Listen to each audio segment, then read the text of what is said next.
Right now, engineers are building machines that should not exist. These devices operate on principles that defy common sense, exploit phenomena that Einstein called spooky, and perform calculations by existing in multiple states simultaneously. Quantum computers are not just faster versions of the machines sitting on your desk. They represent a fundamental break from everything we understand about computation, information, and reality itself. A classical computer processes information using bits that exist in one of two states, 0 or 1, on or off, true or false. Every calculation, every video you stream, every message you send reduces to sequences of these binary choices. The elegance lies in the simplicity. Billions of transistors switching between two states create the digital world. But quantum computers abandon this certainty entirely. At the heart of a quantum computer sits the qubit. Unlike its classical cousin, a qubit can be 0 and 1 at the same time. This is not a metaphor or approximation. The qubit genuinely exists in what physicists call a superposition of both states until someone measures it. Measuring forces it to collapse into either 0 or 1, but before that moment, it occupies both possibilities simultaneously. Your brain rebels against this idea because nothing in your everyday experience behaves this way. A light switch is either on or off. A coin shows heads or tails, yet at the quantum scale, the rules change completely. The strangeness deepens when you consider multiple qubits working together. Two classical bits can represent four possible values, 0, 0, 0, 1, 1, 0, or 1, 1, but they can only hold one of these values at any given moment. Two qubits in superposition represent all four values at once. 3 qubits represent 8 values. 4 qubits represent 16. The pattern grows exponentially. With just 300 qubits in perfect superposition, you could represent more states than there are atoms in the observable universe. This is not parallel processing in the conventional sense. It is computation occurring across multiple realities simultaneously. Scientists confirmed the first experimental demonstration of quantum superposition in particles nearly a century ago, yet building computers that harness this phenomenon remains extraordinarily difficult. The quantum states that enable these impossible calculations are also incredibly fragile. A stray photon, a vibration, a fluctuation in temperature, any interaction with the environment causes the superposition to collapse.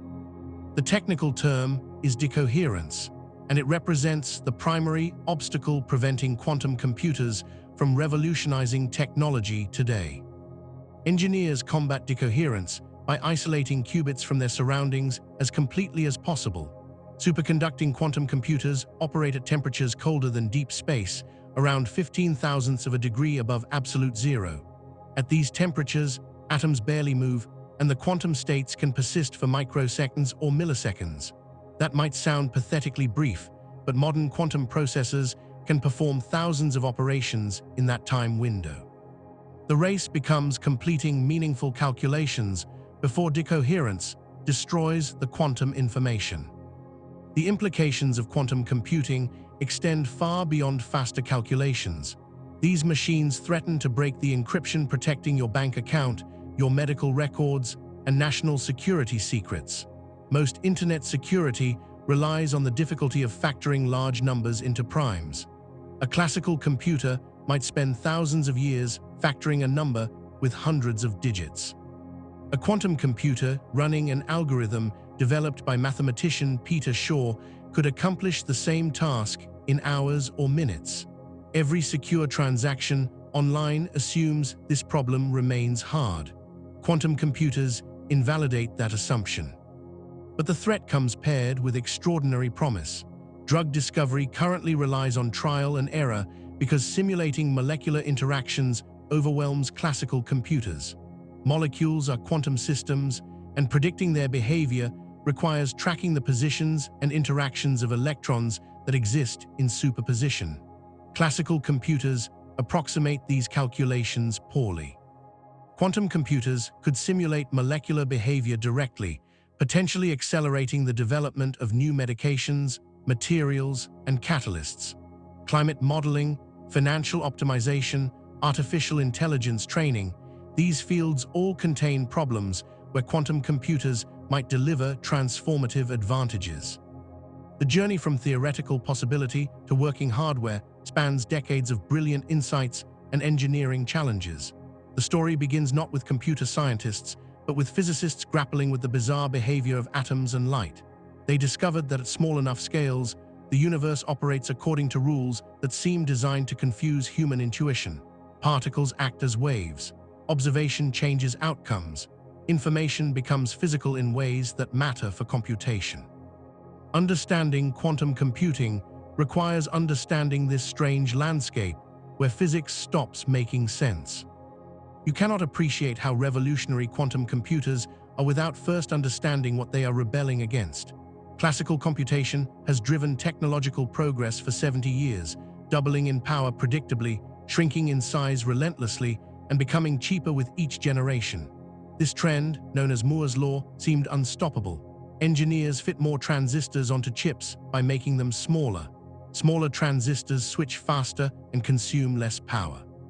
Progress compounded year after year, but physical reality imposes limits. Transistors approach the size of atoms. At that scale, the rules of classical physics break down, and quantum effects that once seemed like exotic laboratory curiosities become engineering nightmares.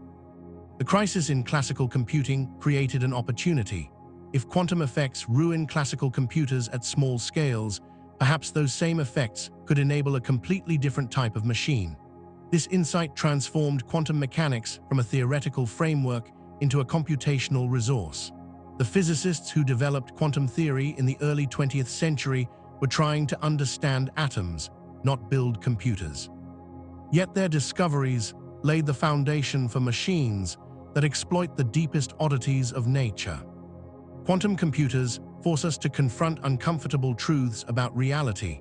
The universe does not consist of definite objects with definite properties waiting to be measured. Particles exist in clouds of probability until observation collapses them into specific outcomes. Multiple possibilities coexist, interfering with each other like waves, creating patterns that no theory of discrete particles explains. Einstein spent decades trying to prove this picture wrong, convinced that quantum mechanics must be incomplete. He lost that argument. Experiments confirmed that reality truly is probabilistic at its foundation. Quantum computers exploit this truth. The machines emerging from research laboratories today remain primitive. They contain dozens or hundreds of qubits, not the millions needed for world-changing applications. Error rates remain high. Operating costs are enormous. Commercial availability is limited, but the progress accelerates. Companies and governments invest billions in quantum computing research. The race is on to build the first practical quantum computer capable of solving problems beyond the reach of any classical supercomputer. That milestone, called quantum supremacy, was claimed by Google in 2019, though controversy surrounds whether their demonstration truly counted.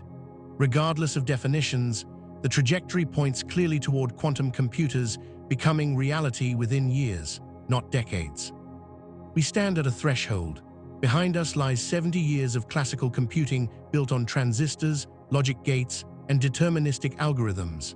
Ahead lies a future where computers harness superposition, entanglement, and quantum interference to solve problems we currently cannot imagine solving. The transition will not happen overnight.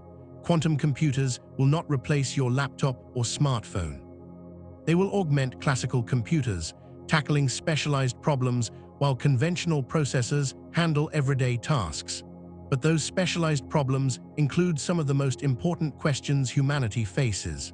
Understanding disease, designing materials, optimizing logistics, securing communications, these challenges may find solutions in quantum computers. The story of how we arrived at this moment begins with a crisis in physics at the turn of the 20th century. Scientists thought they had nearly figured out the universe. Classical mechanics explained motion. Electromagnetism explained light. Thermodynamics explained heat. A few puzzling details remained, but most physicists expected those loose ends would tie up neatly. Instead, those loose ends unraveled the entire framework of classical physics and revealed a universe stranger than anyone imagined. What comes next traces the path from that revolution in understanding to the quantum computers being built today. Chapter 2: When Classical Computing Hit the Wall. In 1965, Gordon Moore made a prediction that would define the computer industry for half a century. Moore, director of research and development at Fairchild Semiconductor, noticed that the number of transistors engineers could fit onto an integrated circuit had doubled roughly every year since the invention of the chip. He extrapolated this trend, predicting it would continue for at least another decade. His prediction proved conservative. For more than 50 years, transistor density doubled approximately every 2 years, a pattern that became known as Moore's law. This was not a law of nature. It was an observation about engineering and economics. As fabrication techniques improved, engineers etched smaller transistors onto silicon wafers. Smaller transistors meant more transistors per chip, faster switching speeds, and lower power consumption per operation. Chip manufacturers invested billions in developing the next generation of lithography equipment capable of printing even finer features. The entire industry organized around the expectation that chips would get better predictably. Software developers anticipated more powerful processors. Consumers expected devices to improve each year. The self-fulfilling prophecy drove unprecedented technological progress. At the heart of this revolution sits the transistor, a device that controls the flow of electrical current. Modern processors contain billions of transistors acting as tiny switches.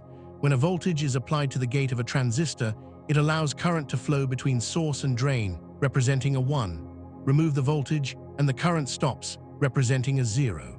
Arranging these switches in specific patterns creates logic gates that perform operations like AND, OR, and NOT. Chain enough logic gates together, and you can add numbers, compare values, move data, and execute programs. Every computation reduces to patterns of transistors switching on and off billions of times per second. The miniaturization of transistors enabled this escalating performance. The first integrated circuits in the 1960s contained dozens of transistors. By the 1970s, chips contained thousands. The 1980s brought hundreds of thousands. The 1990s delivered millions. The 2000s crossed into billions. Today, the most advanced processors contain more than 100 billion transistors on a single piece of silicon smaller than your thumbnail. This represents a reduction in transistor size from several millimeters in the late 1940s to just a few nanometers today. A nanometer is 1/1,000,000th of a meter.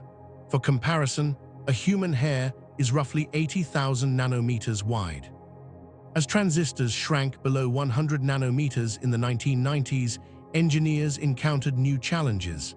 At these scales, the behavior of electrons becomes less predictable. Quantum effects that are negligible in large transistors become significant. One such effect is quantum tunneling, where electrons pass through barriers that classical physics says should be impenetrable. In a transistor, tunneling allows current to leak through the insulating layer between the gate and the channel even when the transistor should be off. This leakage wastes power and generates heat. As transistors shrink further, tunneling worsens exponentially. Another problem emerged around 2005 when transistor dimensions dropped below 90 nanometers. For decades, shrinking transistors had brought a bonus predicted by Robert Dennard in 1974. Dennard scaling stated that as transistors get smaller, their power density remains constant. Voltage and current scale down proportionally with transistor dimensions, so even though you pack more transistors into the same area, total power consumption stays manageable. This allowed chip makers to increase transistor counts without causing chips to overheat. But Dennard scaling broke down in the mid-2000s. As voltage dropped to conserve power, transistors became less reliable. Threshold voltage, the voltage needed to switch a transistor on, could not scale down as quickly as transistor size. Leakage current increased. Chips began consuming more power per unit area, and cooling became a critical bottleneck. Processors could no longer increase clock speeds without overheating. The race for higher frequencies stalled around 3 to 4 GHz. Instead of making individual processors faster, manufacturers added more cores to chips, parallelizing computation. This helped, but only for problems that could be divided into independent tasks. The physical limits of silicon became unavoidable by the 2010s. Modern transistors measure around 3 to 5 nanometers in their smallest dimension. At this scale, the gate controlling current flow is only about 20 atoms wide. Quantum mechanics dominates behavior. Electrons no longer behave as discrete particles moving along predictable paths. Their positions and momenta become uncertain. The barrier between on and off states blurs. Engineers developed clever tricks to push Moore's law forward. Three-dimensional transistor architectures stack channels vertically to fit more transistors in the same footprint. New materials with better electrical properties replace traditional silicon dioxide insulators. Extreme ultraviolet lithography uses light with wavelengths just 13 nanometers to etch finer features. These innovations bought time, but the fundamental problem remains. You cannot shrink a transistor smaller than the atoms it is made from. Even if you could, quantum tunneling would allow electrons to teleport freely through any barrier. The transistor would stop functioning as a switch. Some physicists estimate the absolute physical limit for silicon transistors lies around 1 nanometer. Industry roadmaps suggest reaching this limit within the next decade. At that point, Moore's law ends. Not because engineers lack cleverness, but because physics forbids further progress along the current path. The implications extend beyond raw performance. Much of modern prosperity rests on the assumption that computers keep getting better. Artificial intelligence requires enormous computational power to train neural networks. Scientific simulations need ever more processing to model complex systems. Economic growth increasingly depends on productivity gains from information technology. If computers stop improving, these trends stall. Worse, some problems remain completely intractable for classical computers, regardless of how fast they run. These problems are not merely hard because current computers are too slow. They are hard because the number of possible solutions grows exponentially with problem size. Consider the traveling salesman problem. A salesman must visit a list of cities and return home, traveling the shortest total distance. With 5 cities, there are 12 possible routes. With 10 cities, there are 181,440 routes. With 20 cities, over 60 quintillion routes. With 30 cities, more routes exist than there are atoms on Earth. No algorithm exists that can solve the traveling salesman problem efficiently for large numbers of cities. The best approaches require checking vast numbers of possibilities. A faster classical computer just checks possibilities faster. It does not change the exponential explosion. Cryptography relies on similar exponential difficulty. Factoring a number into its prime components becomes exponentially harder as the number grows. Modern encryption uses products of 2 large prime numbers containing hundreds of digits. Multiplying the primes together is easy. Factoring the product back into primes is brutally hard. Classical computers would require longer than the age of the universe to factor numbers used in current encryption standards. This gap between easy multiplication and hard factorization secures most digital communication. As long as factoring remains hard, encryption remains secure. Heat dissipation presents another fundamental limit. In 1961, physicist Rolf Landauer proved that erasing information necessarily dissipates energy. Every time a bit is reset, a minimum amount of heat is released into the environment.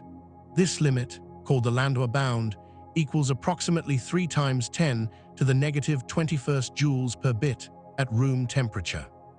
Modern computers operate about 1 billion times above this limit, meaning substantial room for improvement exists. But the bound is absolute. No matter how efficient a classical computer becomes, it cannot erase information without generating heat. Large-scale computation, therefore, requires large-scale cooling. Current supercomputers consume megawatts of power and require massive cooling systems. The faster they run, the more heat they generate. This creates a vicious cycle. You need more computation, which generates more heat, which requires more cooling, which consumes more energy, which costs more money and impacts the environment. At some point, the energy required for computation becomes prohibitive. Data centers already consume several % of global electricity. If computational demands continue growing, While efficiency improvements slow, energy becomes the limiting factor long before transistors stop shrinking. These converging limits created urgency around finding alternative computing paradigms. Researchers explored numerous possibilities. Optical computers use photons instead of electrons to represent information. Light travels faster than electricity and generates less heat. Biological computers harness molecules and chemical reactions for computation. DNA computing encodes problems in genetic sequences. Neural networks mimic brain structure. Each approach offers potential advantages, but faces practical challenges in scaling to useful sizes. Quantum computing emerged as the most promising alternative precisely because it does not try to do what classical computers do faster. It redefines what computation means. Instead of processing information sequentially through logic gates, quantum computers exploit superposition to evaluate many possibilities simultaneously. Instead of fighting quantum effects as transistors shrink, quantum computers embrace those effects as resources. The phenomena that ruin classical computers become the features that enable quantum computers. This required a conceptual leap. For decades, physicists studied quantum mechanics to understand nature. Engineers built computers using classical physics.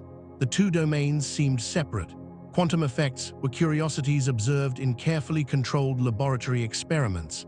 Practical devices like transistors operated in regimes where quantum behavior averaged out into classical results. The idea that you could build a machine whose function depended essentially on maintaining quantum coherence seemed absurd. The engineering challenges appeared insurmountable. Yet the potential payoff was too enormous to ignore. In 1981, physicist Richard Feynman pointed out that simulating quantum systems on classical computers is impossibly hard because quantum systems exist in superposition of exponentially many states. Representing the quantum state of just 300 particles requires more numbers than there are atoms in the universe. A classical computer cannot even store the description, let alone compute how the system evolves. But a quantum system could simulate another quantum system naturally. A quantum computer with 300 qubits could represent states that no classical computer could handle. This insight opened a new frontier. If quantum computers could solve problems classical computers could not, they would not merely be faster calculators, they would be fundamentally more powerful for certain tasks. The challenge became identifying which problems benefit from quantum approaches and building hardware that maintains quantum coherence long enough to solve them. The journey required understanding quantum mechanics at a level of detail that the founders of the theory never needed. It required wrestling with concepts that still confuse physicists a century after their discovery. That journey begins with the revolution in physics that shattered certainty and revealed a probabilistic universe. Chapter 3: The Birth of Quantum Mechanics. On December 14, 1900, Max Planck presented a paper to the German Physical Society that would change physics forever. He did not realize it at the time. Planck thought he was offering a mathematical trick to solve a frustrating problem about heat radiation. Instead, he introduced the concept that energy comes in discrete packets, planting the seed that would grow into quantum mechanics and ultimately quantum computing. The problem Planck addressed involved blackbody radiation. A blackbody is an idealized object that absorbs all light falling on it and emits radiation based purely on its temperature. Heat an iron poker in a fire and it glows red, then orange, then white as temperature increases. The spectrum of emitted light follows predictable patterns. By the late 1800s, physicists had measured these spectra precisely, but theory and experiment disagreed catastrophically. Classical physics predicted that a hot blackbody should emit unlimited amounts of ultraviolet radiation, an absurd result called the ultraviolet catastrophe. Real blackbodies emit a spectrum that peaks at a specific frequency depending on temperature and drops off at higher frequencies. Physicists tried various formulas to match the observations, but none worked across the entire spectrum. Wilhelm Wien developed an equation that worked at high frequencies but failed at low frequencies. Lord Rayleigh and James Jeans derived a formula from first principles that matched low frequencies but predicted infinite energy at high frequencies. Planck approached the problem from a thermodynamic perspective. He knew the correct mathematical form the solution should take because entropy required it. Working backward, he found a formula that matched experimental data perfectly across all frequencies. The equation worked beautifully, but it contained a strange assumption. Planck had to suppose that energy is emitted and absorbed in discrete chunks rather than continuously. He called these chunks quanta. The energy of each quantum equals a constant times the frequency of light. Planck calculated this constant from experimental data. Today we call it Planck's constant, represented by the letter h, and it equals approximately 6.6 times 10 to the negative 34th joule-seconds. This tiny number sets the scale of quantum effects. The higher the frequency of light, the larger the energy quantum. For low-frequency light, quanta are small and energy seems continuous. For high-frequency, ultraviolet light, quanta become large enough that classical predictions break down. Planck viewed his quantization assumption as a mathematical convenience. He spent years trying to reconcile it with classical physics and failed. Energy quantization seemed to violate everything physicists understood about continuous waves and fields. Planck never fully accepted the revolutionary implications of his own discovery. That acceptance would come from a young physicist named Albert Einstein. In 1905, Einstein's miracle year, he published 4 papers that transformed physics. One addressed the photoelectric effect, a phenomenon that had puzzled experimenters for years. When light shines on certain metals, it ejects electrons from the surface. Classical wave theory predicted that brighter light should eject electrons with more energy. Instead, experiments showed that the energy of ejected electrons depends on the color of light, not its intensity. Blue light ejects energetic electrons. Red light, no matter how bright, ejects nothing. Increasing intensity increases the number of ejected electrons, but not their energy. Einstein explained this by taking Planck's hypothesis seriously. If light consists of discrete quanta, later called photons, each carrying energy equal to Planck's constant times frequency, then the photoelectric effect makes perfect sense. A photon hits an electron and transfers all its energy. High-frequency blue light carries energetic photons that knock electrons free with energy to spare. Low-frequency red light carries weak photons insufficient to overcome the binding energy holding electrons in the metal. Intensity measures the number of photons, not the energy of individual photons. More photons mean more electrons ejected, but each electron's energy depends solely on the photon frequency. This explanation was revolutionary because it treated light as particles, not waves. For over a century, wave theory had explained optical phenomena like diffraction and interference beautifully. Young's double-slit experiment in 1801 demonstrated conclusively that light behaves as waves. Shine light through 2 narrow slits, and an interference pattern appears on a screen behind them. Bright and dark bands form where wave peaks and troughs add or cancel. Particles fired through 2 slits cannot produce this pattern. Only waves interfere with themselves. Einstein's photon hypothesis seemed to contradict wave theory, yet both approaches explain different experiments. Light behaves as waves when traveling through space, but as particles when interacting with matter. This wave-particle duality defied classical logic. Something is either a wave or a particle, not both. Yet experiments forced physicists to accept that light exhibits both natures depending on the situation. The duality became even stranger when applied to matter.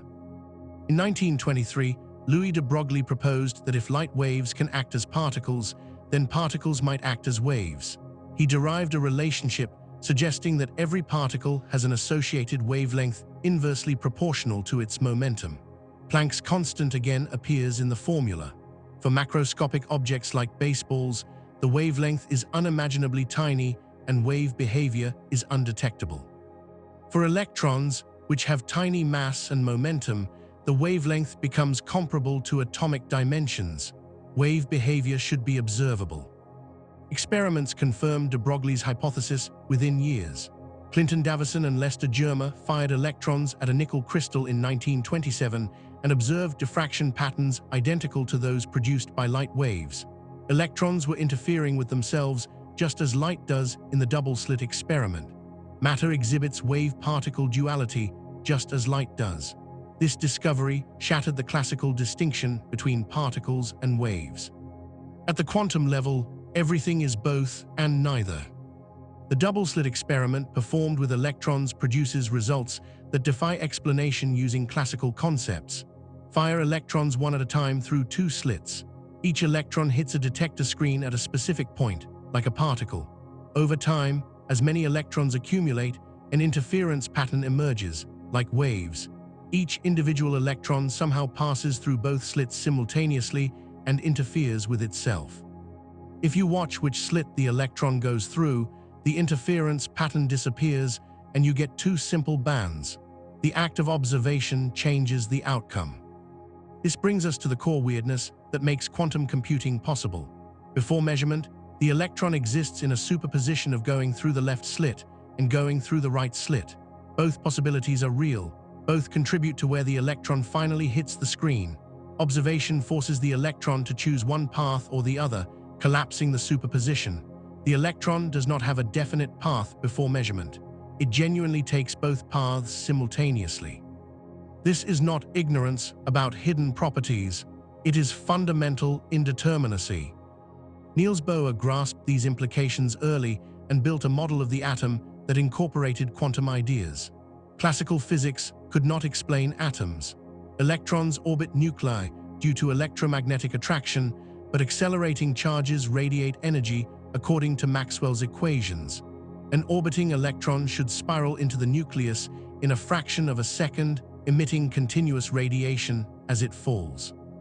Atoms should be unstable, yet they exist indefinitely and emit light at specific discrete frequencies, not continuous spectra. Bohr proposed in 1913 that electrons occupy specific energy levels in atoms. They can only orbit at certain distances from the nucleus, not anywhere in between. Jumping from a higher energy level to a lower one emits a photon with energy equal to the difference between levels. This quantization of energy levels explained why atoms emit light at discrete frequencies. Each frequency corresponds to a specific jump between levels. The electron does not gradually lose energy. It jumps instantaneously from one allowed orbit to another. Bohr's model was a hybrid, mixing classical orbits with quantum jumps. It worked for hydrogen, but failed for more complex atoms. A full quantum theory needed a new mathematical framework. That framework arrived in the mid-1920s from two independent directions. Werner Heisenberg developed matrix mechanics, representing observable quantities as arrays of numbers with unusual multiplication rules. Erwin Schrödinger developed wave mechanics, representing particles as wave functions that evolve according to a differential equation. Despite looking completely different, the two approaches were mathematically equivalent. Schrödinger's equation describes how the wave function of a quantum system changes over time. The wave function contains all information about the system, but it does not tell you where a particle is or what momentum it has. Instead, it gives probabilities. The square of the wave function at a location tells you the probability of finding the particle there if you measure its position. Before measurement, the particle has no definite position. It exists in a superposition of being in many places at once. Measurement collapses this superposition into a definite outcome. Heisenberg formalized another key quantum principle in 1927. His uncertainty principle states that certain pairs of properties cannot be known simultaneously with arbitrary precision. The most famous example involves position and momentum. The more precisely you know a particle's position, the less precisely you can know its momentum, and vice versa. This is not a limitation of measurement technology. It reflects fundamental properties of nature. A particle simply does not have a definite position and definite momentum at the same time. The uncertainty principle arises from wave-particle duality. A wave spread over space has uncertain position but well-defined wavelength, hence well-defined momentum. A localized wave packet has better defined position but contains a mixture of wavelengths, hence uncertain momentum. You can shape the wave function to favor position or momentum, but you cannot eliminate uncertainty in both. The more you squeeze one, the more the other spreads out. Heisenberg quantified this trade-off. The product of position uncertainty and momentum uncertainty must exceed Planck's constant divided by 4 pi. This uncertainty lies at the heart of why quantum computers work differently than classical computers. A classical bit has a definite value. A qubit in superposition does not. Measuring it gives a definite result, but before measurement, it genuinely exists in a combination of states. The uncertainty is real, not just lack of knowledge. Quantum algorithms manipulate these superpositions, allowing computation to explore many possibilities simultaneously. The challenge becomes designing algorithms that amplify the probability of correct answers while canceling out wrong answers through interference. The Copenhagen interpretation, developed primarily by Bohr and Heisenberg, presented quantum mechanics as a complete theory. The wave function represents the fullest description possible. Uncertainty and probabilistic outcomes are not flaws to be fixed. They are built into the fabric of reality. Measurement causes wave function collapse from superposition to a definite state. What happens during collapse and why measurement is special remain debated questions nearly a century later. Einstein rejected the Copenhagen interpretation. He believed quantum mechanics must be incomplete, that hidden variables determine outcomes in ways we have not yet discovered. His famous statement, "God does not play dice with the universe," expressed his conviction that nature must be deterministic underneath. Einstein, Boris Podolsky, and Nathan Rosen published a paper in 1935 arguing that quantum mechanics cannot be a complete description of reality. Their argument relied on quantum entanglement, another bizarre phenomenon we will explore later. Experiments eventually proved Einstein wrong. Quantum mechanics is probabilistic at a fundamental level. No hidden variables restore determinism without violating other principles like locality. The universe truly does roll dice. This counterintuitive truth took decades to accept, but it is now established beyond reasonable doubt. Quantum computers exploit this probabilistic nature, using superposition and interference to compute answers to problems that would overwhelm any deterministic machine. Understanding how requires diving deeper into what qubits are and how quantum gates manipulate them. That journey continues in the next chapter, where the quantum bit transforms from abstract mathematics into physical reality. Chapter 4: Superposition and the Quantum Bit. The classical bit is the foundation of all modern computing. Every processor, every memory chip, every storage device reduces information to sequences of zeros and ones. A bit exists in one of two states with absolute certainty. A transistor is either conducting current or blocking it. A magnetic domain points either north or south. A voltage is either high or low.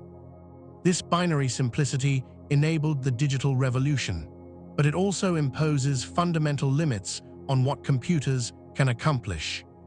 The quantum bit, or qubit, shatters this binary constraint. A qubit can exist as 0, as 1, or as any quantum superposition of both states simultaneously. This is not uncertainty about which state the qubit occupies. It is genuine coexistence of multiple possibilities. Before measurement, the qubit inhabits both states at once, existing in a realm that has no classical analog. Measurement forces a choice, collapsing the superposition into either 0 or 1, with probabilities determined by the quantum state. But until that measurement occurs, the qubit remains suspended between definite outcomes. Understanding superposition requires abandoning intuitions built from everyday experience. Nothing in the macroscopic world behaves this way. A light switch cannot be simultaneously on and off. A door cannot be both open and closed. Yet at the quantum scale, such combinations represent the normal state of affairs. The mathematics of quantum mechanics describes these superpositions with precision, but the mathematics points to a reality that seems impossible. Physicists represent a qubit state using notation developed by Paul Dirac in the 1920s. The state where the qubit definitely holds 0 is written as ket 0. The state where it definitely holds 1 is written as ket 1. These are the basis states, the quantum analogues of classical bit values. Any other qubit state can be written as a linear combination of these basis states. The general qubit state equals some complex number alpha times ket 0 plus some complex number beta times ket 1. Coefficients alpha and beta are called probability amplitudes. They are complex numbers, meaning they have both magnitude and phase. When you measure the qubit, the probability of getting 0 equals the squared magnitude of alpha. The probability of getting 1 equals the squared magnitude of beta. Since probabilities must sum to 1, the squared magnitude of alpha plus the squared magnitude of beta must equal 1. This constraint determines the overall scale of the amplitudes. The fact that amplitudes are complex numbers rather than ordinary probabilities proves crucial for quantum computing. Classical probabilities are always positive numbers between 0 and 1. Complex numbers have magnitude and direction in the complex plane. They can interfere with each other, adding constructively or destructively depending on their relative phases. This interference is what gives quantum algorithms their power. By carefully manipulating the phases of probability amplitudes, quantum algorithms arrange for wrong answers to cancel out, while correct answers amplify. Visualizing qubit states geometrically helps build intuition. The block sphere provides an elegant representation. Picture a sphere with the north pole representing ket 0 and the south pole representing ket 1. Every other point on the surface of the sphere represents a distinct qubit state in superposition. The angle from the north pole determines how much of the state is 0 versus 1. The angle around the equator represents the phase relationship between the two components. A state on the equator of the block sphere has equal probability of measuring as 0 or 1. One particular equatorial state, called the plus state, equals ket 0 plus ket 1 divided by the square root of 2. Measuring this state gives 0 half the time and 1 half the time. Another equatorial state, called the minus state, equals ket 0 minus ket 1 divided by the square root of 2. This state also measures as 0 or 1 with equal probability, but the minus sign represents a phase difference that affects how the state behaves in quantum operations. The block sphere makes clear that qubits contain far more information than classical bits. A classical bit has two possible states. A qubit has infinitely many possible states corresponding to all points on the surface of the sphere. The angles specifying a point on the sphere are continuous parameters that can take any value. This infinite richness seems to suggest that qubits could store unlimited information. However, measurement destroys most of this information, collapsing the qubit to either 0 or 1. This creates a paradox that troubled early quantum computing researchers. If measurement always gives just one classical bit of information, how can qubits provide computational advantages? The answer lies in performing operations on superpositions before measuring. Multiple qubits in superposition can represent exponentially many classical states simultaneously. 2 qubits can represent all 4 combinations: 0, 0, 0, 1, 1, 0, 1, 1. 3 qubits represent 8 combinations. 4 qubits represent 16. The number of states doubles with each additional qubit. With just 10 qubits, you can represent 1,024 states simultaneously. 20 qubits represent over 1 million states. 30 qubits exceed 1 billion states. 50 qubits represent more than 1 quadrillion states. 300 qubits would represent more states than there are atoms in the observable universe. No classical computer could store this many values, let alone manipulate them. Yet a quantum computer, with 300 qubits in superposition, naturally contains all this information. This exponential scaling is why quantum computers promise revolutionary capabilities for certain problems. Searching through enormous solution spaces becomes feasible when you can evaluate many possibilities simultaneously. Simulating quantum systems becomes natural when your computer itself operates according to quantum rules. Factoring large numbers becomes tractable when quantum interference can extract periodic patterns from exponentially large datasets. But harnessing superposition requires maintaining quantum coherence throughout the computation. Any interaction with the environment causes decoherence, collapsing the superposition into definite states. Once decoherence occurs, the quantum advantage disappears. The state behaves classically, and you lose the ability to manipulate all possibilities in parallel. Fighting decoherence represents the central challenge in building practical quantum computers. Creating a qubit in superposition requires applying quantum operations called gates. The simplest and most important is the Hadamard gate. Apply a Hadamard gate to a qubit in state ket 0, and it transforms into the plus state, an equal superposition of 0 and 1. Apply a Hadamard gate to Ket 1, and it transforms into the minus state. The Hadamard gate creates superposition from definite states and extracts definite states from superposition. It is the gateway between classical and quantum worlds. Other single-qubit gates rotate the qubit state to different points on the block sphere. The Pauli X gate flips 0 to 1 and 1 to 0, analogous to a classical NOT gate, but with crucial differences in how it affects superpositions. The Pauli Y and Pauli Z gates perform rotations around different axes of the block sphere.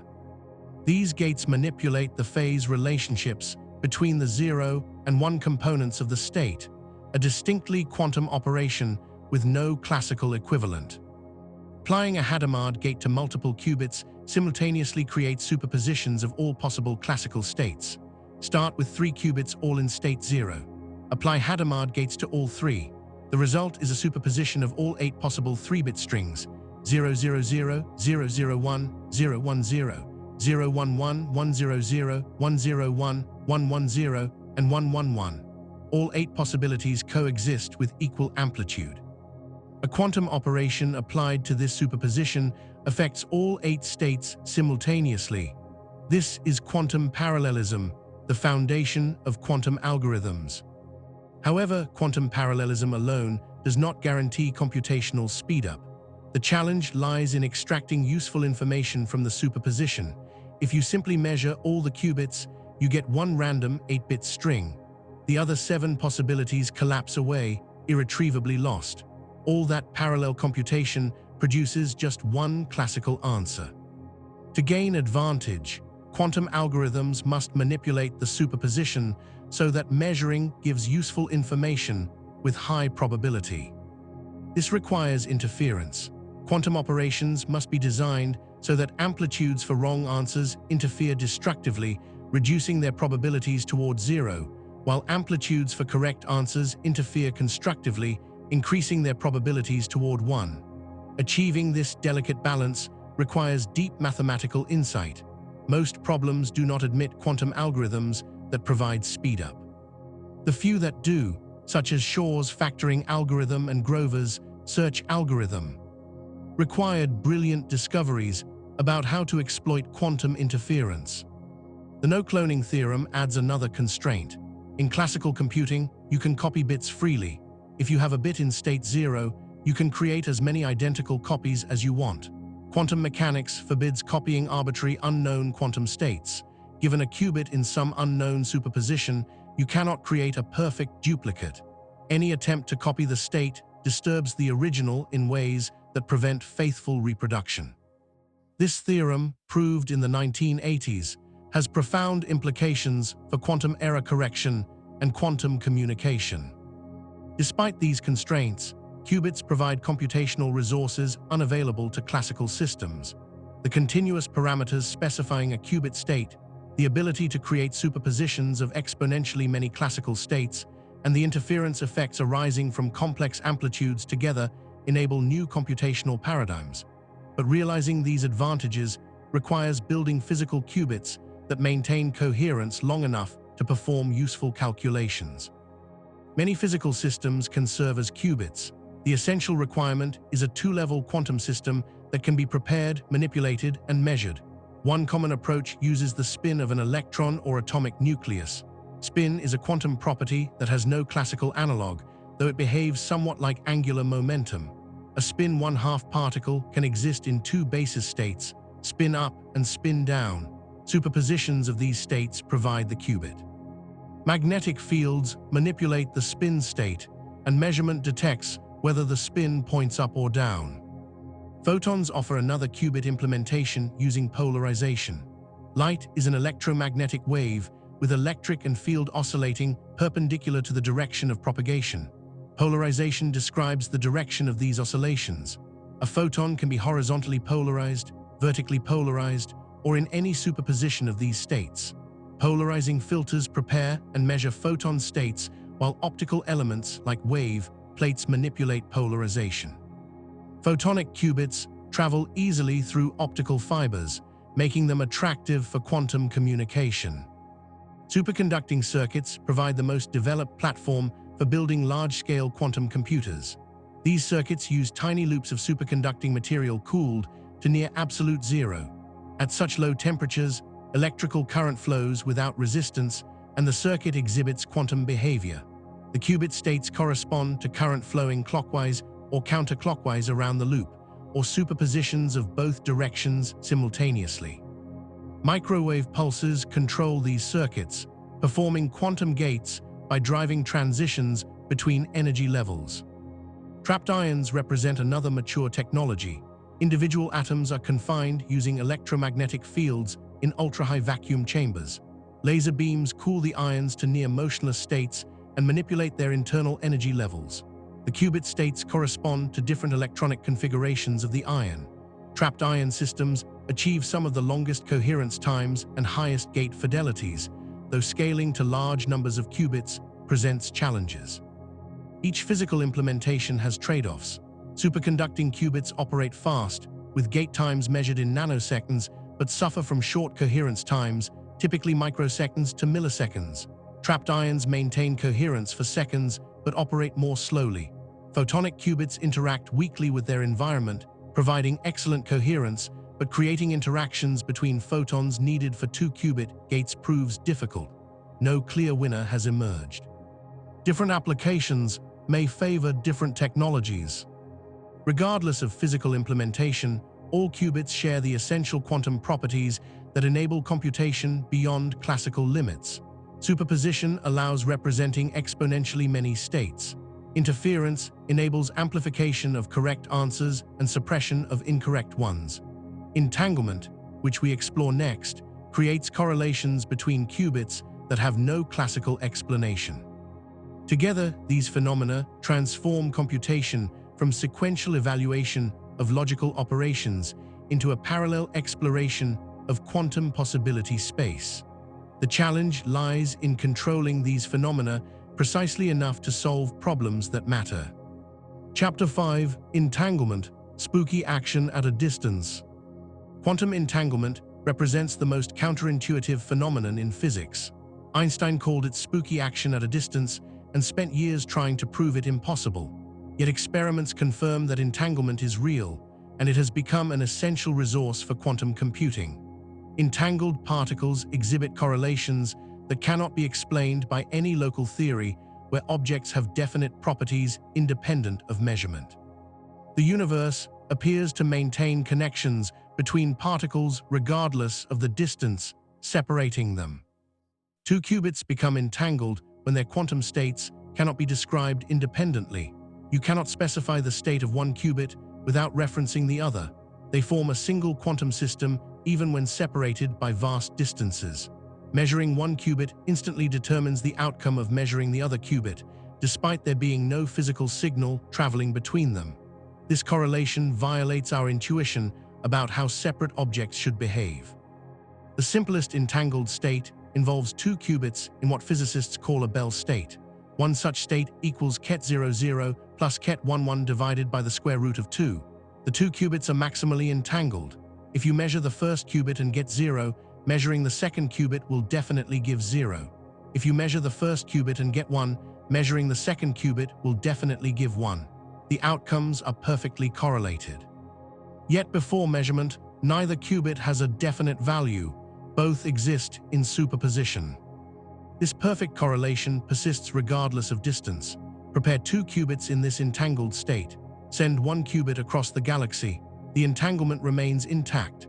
Measure your local qubit and instantly know with certainty what measuring the distant qubit will yield. This seems to violate the principle that information cannot travel faster than light.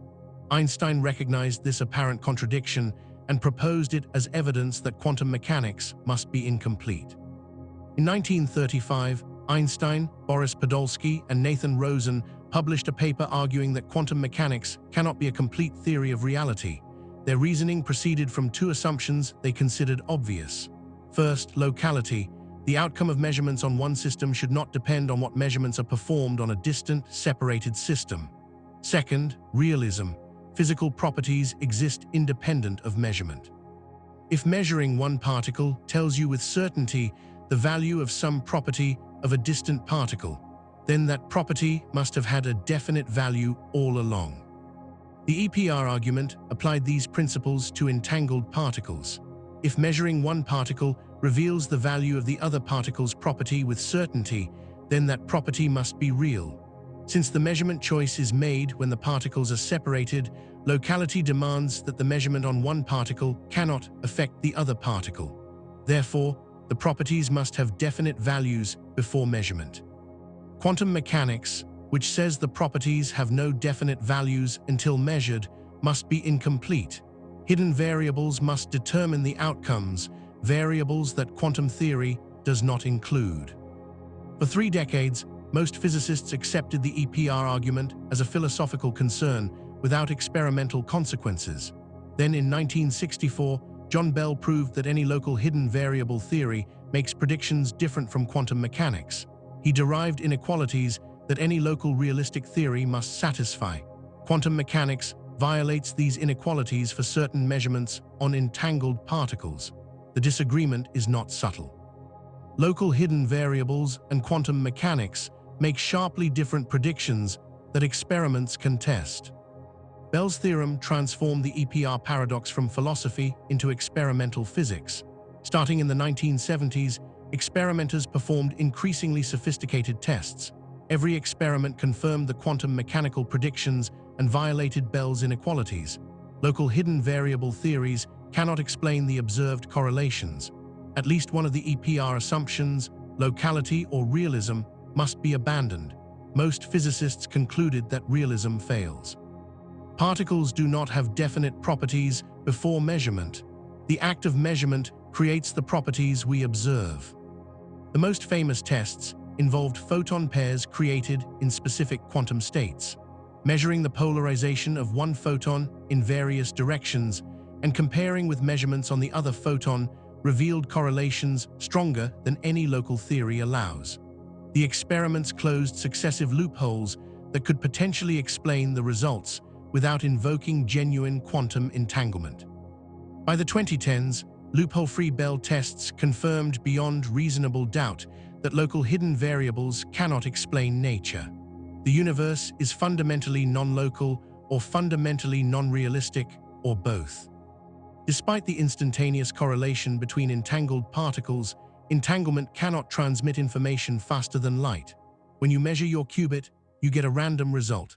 The fact that this result determines the distant measurement outcome does not help you send messages. The distant observer also sees random results. Only by comparing measurement outcomes, which requires classical communication traveling at or below light speed, does the correlation become apparent. Entanglement provides correlated randomness, not controllable signals. This distinction preserves relativity while allowing quantum mechanics to violate Bell's inequalities.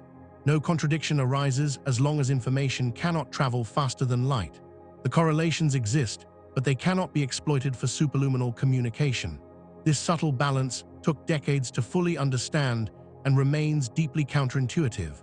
The universe exhibits connections between spatially separated events, yet these connections cannot be used to send messages. For quantum computing, entanglement serves as an essential resource distinct from superposition. A quantum computer with multiple qubits can create entangled states that have no classical representation. These states enable algorithms to explore correlations between different parts of the solution space. Entanglement allows qubits to work together in ways that isolated qubits cannot, amplifying quantum advantages beyond what superposition alone provides. Creating entanglement requires 2-qubit gates that operate on pairs of qubits simultaneously. The controlled NOT gate, or CNOT gate, is the most common. This gate has a control qubit and a target qubit. If the control qubit is 0, nothing happens to the target. If the control qubit is 1, the target qubit flips. When applied to qubits in superposition, the CNOT gate creates entanglement. Start with 2 qubits both in state 0. Apply a Hadamard gate to the first qubit, creating the superposition 0 plus 1 divided by the square root of 2. Now apply a CNOT gate with the first qubit as control and the second as target. The result is the entangled state 0, 0 plus 1, 1 divided by the square root of 2. The two qubits are now entangled. Measuring the first qubit as 0 forces the second to be 0. Measuring the first as 1 forces the second to be 1, yet neither qubit has a definite value before measurement. This ability to create entanglement on demand transformed entanglement from a curiosity studied in physics labs to an engineering resource. Quantum algorithms use sequences of single-qubit gates and two-qubit gates to build up complex entangled states, encoding information about the problem being solved. The pattern of entanglement determines what information can be extracted through measurement. Designing algorithms means figuring out what entangled states to create and how to create them efficiently. Entanglement also enables quantum teleportation, a protocol for transmitting quantum states using entanglement and classical communication. Despite the name, nothing physical moves faster than light. Instead, the protocol transfers the quantum state of one qubit to another distant qubit. The sender performs measurements on their local qubits and sends the classical results to the receiver. The receiver uses this classical information to perform operations on their qubit that recreate the original state. Teleportation requires the sender and receiver to share an entangled pair of qubits prepared in advance. The sender has the qubit whose state needs to be teleported and their half of the entangled pair. By performing specific measurements and sending two classical bits of information, the sender transfers the state to the receiver's half of the entangled pair. The original qubit's state is destroyed in the process, consistent with the no-cloning theorem.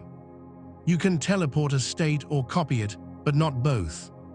This protocol proves that entanglement has practical value for quantum communication. It also demonstrates that quantum states can be disassembled and reassembled, with the quantum information preserved even though the physical qubit changes. These insights led to protocols for quantum key distribution, which uses entanglement to generate secret encryption keys that are provably secure against eavesdropping. Any attempt to intercept the key disturbs the entangled states in detectable ways. Entanglement between many qubits creates even stranger situations. With 3 or more qubits, entangled states exist that have no analog for just 2 qubits. The GHZ state, named after Greenberger, Horn, and Zeilinger, entangles 3 qubits in a state that demonstrates contradictions with local realism even more starkly than Bell's original examples. Measuring any one qubit gives a random result, but the results from all 3 qubits satisfy certain constraints with certainty. As quantum computers scale to larger numbers of qubits, the entanglement structure becomes exponentially complex. Fully describing the entanglement in a 100-qubit system requires specifying correlations between every possible subset of qubits. The amount of information needed grows exponentially, far beyond what classical computers can store or manipulate. This exponential complexity is why simulating large quantum systems on classical computers is impossible. The classical description of the quantum state simply does not fit in the observable universe.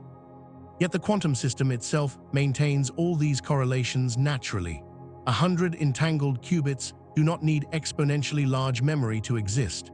They just exist, with their properties determined by quantum mechanics. This is the fundamental advantage quantum computers possess. They naturally represent and manipulate information structures that are exponentially large from a classical perspective. The challenge lies in preparing the right entangled states and extracting useful information from them before decoherence destroys the quantum correlations. Measuring entangled qubits presents special challenges. Individual qubit measurements destroy entanglement by collapsing the joint state. For many quantum algorithms, you need to preserve entanglement throughout most of the computation and only measure at the end. The measurement results then provide classical information about the problem solution. Designing algorithms means determining what measurements to perform and how to interpret the results. Some measurements preserve entanglement by measuring collective properties of multiple qubits. These joint measurements extract information about correlations without collapsing individual qubit states. Stabilizer measurements, used in quantum error correction, determine whether qubits have the correct entanglement structure without revealing the actual encoded quantum information. This allows detecting and correcting errors while preserving the quantum state. Entanglement also introduces new failure modes. Qubits can become entangled with their environment through unwanted interactions. This environmental entanglement is decoherence. The quantum information spreads from the system into the environment, where it becomes inaccessible. The qubits lose their quantum character and behave classically, preventing environmental entanglement while maintaining controlled entanglement between qubits requires exquisite isolation and control. The discovery that entanglement is a physical resource changed how physicists think about information. Entanglement can be quantified, manipulated, and consumed. Protocols exist for concentrating weak entanglement from many pairs into strong entanglement in fewer pairs.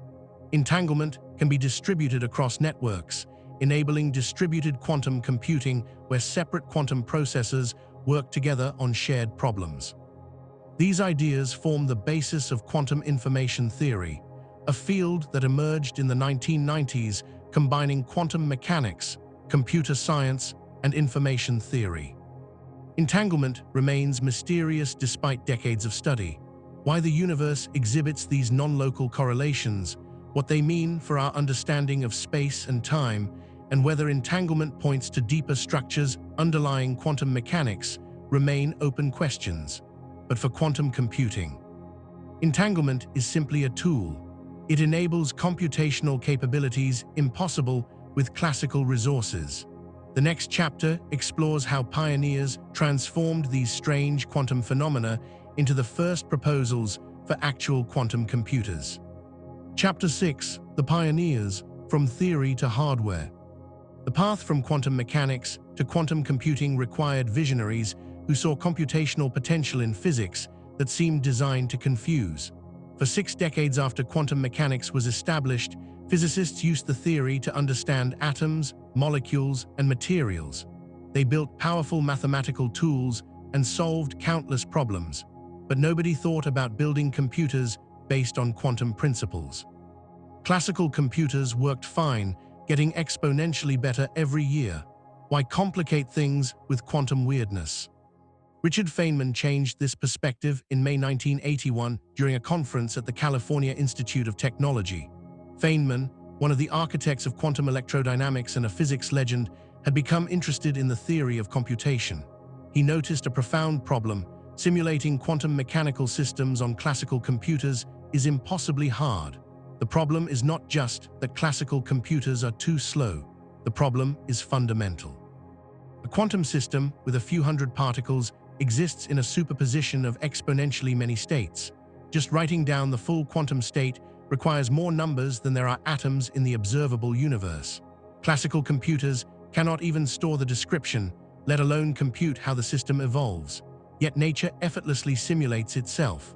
Quantum systems, containing trillions of particles, evolve according to quantum rules without difficulty. They do not need to store exponentially large state vectors. They simply exist in those states. Feynman proposed a radical solution. Instead of using classical computers to simulate quantum systems, build quantum computers. Use controllable quantum systems to simulate other quantum systems. The quantum computer would naturally represent the exponentially large state space because it would be a quantum system itself. Feynman outlined the basic idea: a universal quantum simulator capable of mimicking any physical system. He posed it as a challenge to the physics and computer science communities. Build this machine, and you could solve problems in chemistry, materials science, and fundamental physics that classical computers will never handle. Feynman's proposal was visionary but incomplete. He did not specify how to build a quantum simulator or what operations it should perform. He did not prove that efficient quantum simulation was possible even in principle. These gaps left many researchers skeptical. The idea seemed interesting but impractical. Quantum systems are fragile. Small perturbations destroy quantum coherence. How could you possibly build a reliable computer from components so sensitive to noise? David Deutsch took the next critical step. In 1985, while at Oxford University, Deutsch published a paper describing the universal quantum computer. Deutsch proved that quantum computation is possible in principle. He showed that a small set of elementary quantum operations quantum gates acting on qubits, could simulate any quantum system. This is the quantum analog of the Church-Turing thesis in classical computing, which states that any computation can be performed by a universal Turing machine. Deutsch's paper established quantum computing as a legitimate field of theoretical computer science. He showed that quantum computers are not just analog devices for simulating specific quantum systems. They are programmable general-purpose computers capable of running algorithms. Deutsch also constructed the first example of a problem where quantum computers outperform classical computers. The Deutsch algorithm solves a specific mathematical problem with fewer operations than any classical algorithm requires.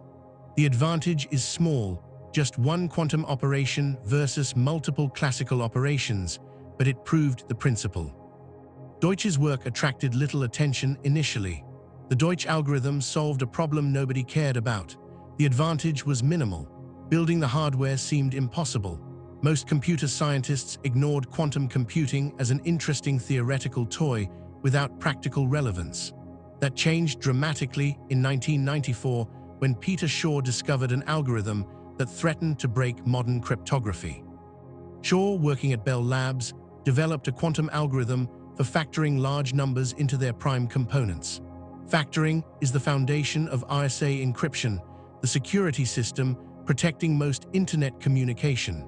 The security relies on factoring being hard for classical computers. Given two large prime numbers containing hundreds of digits, multiplying them takes milliseconds.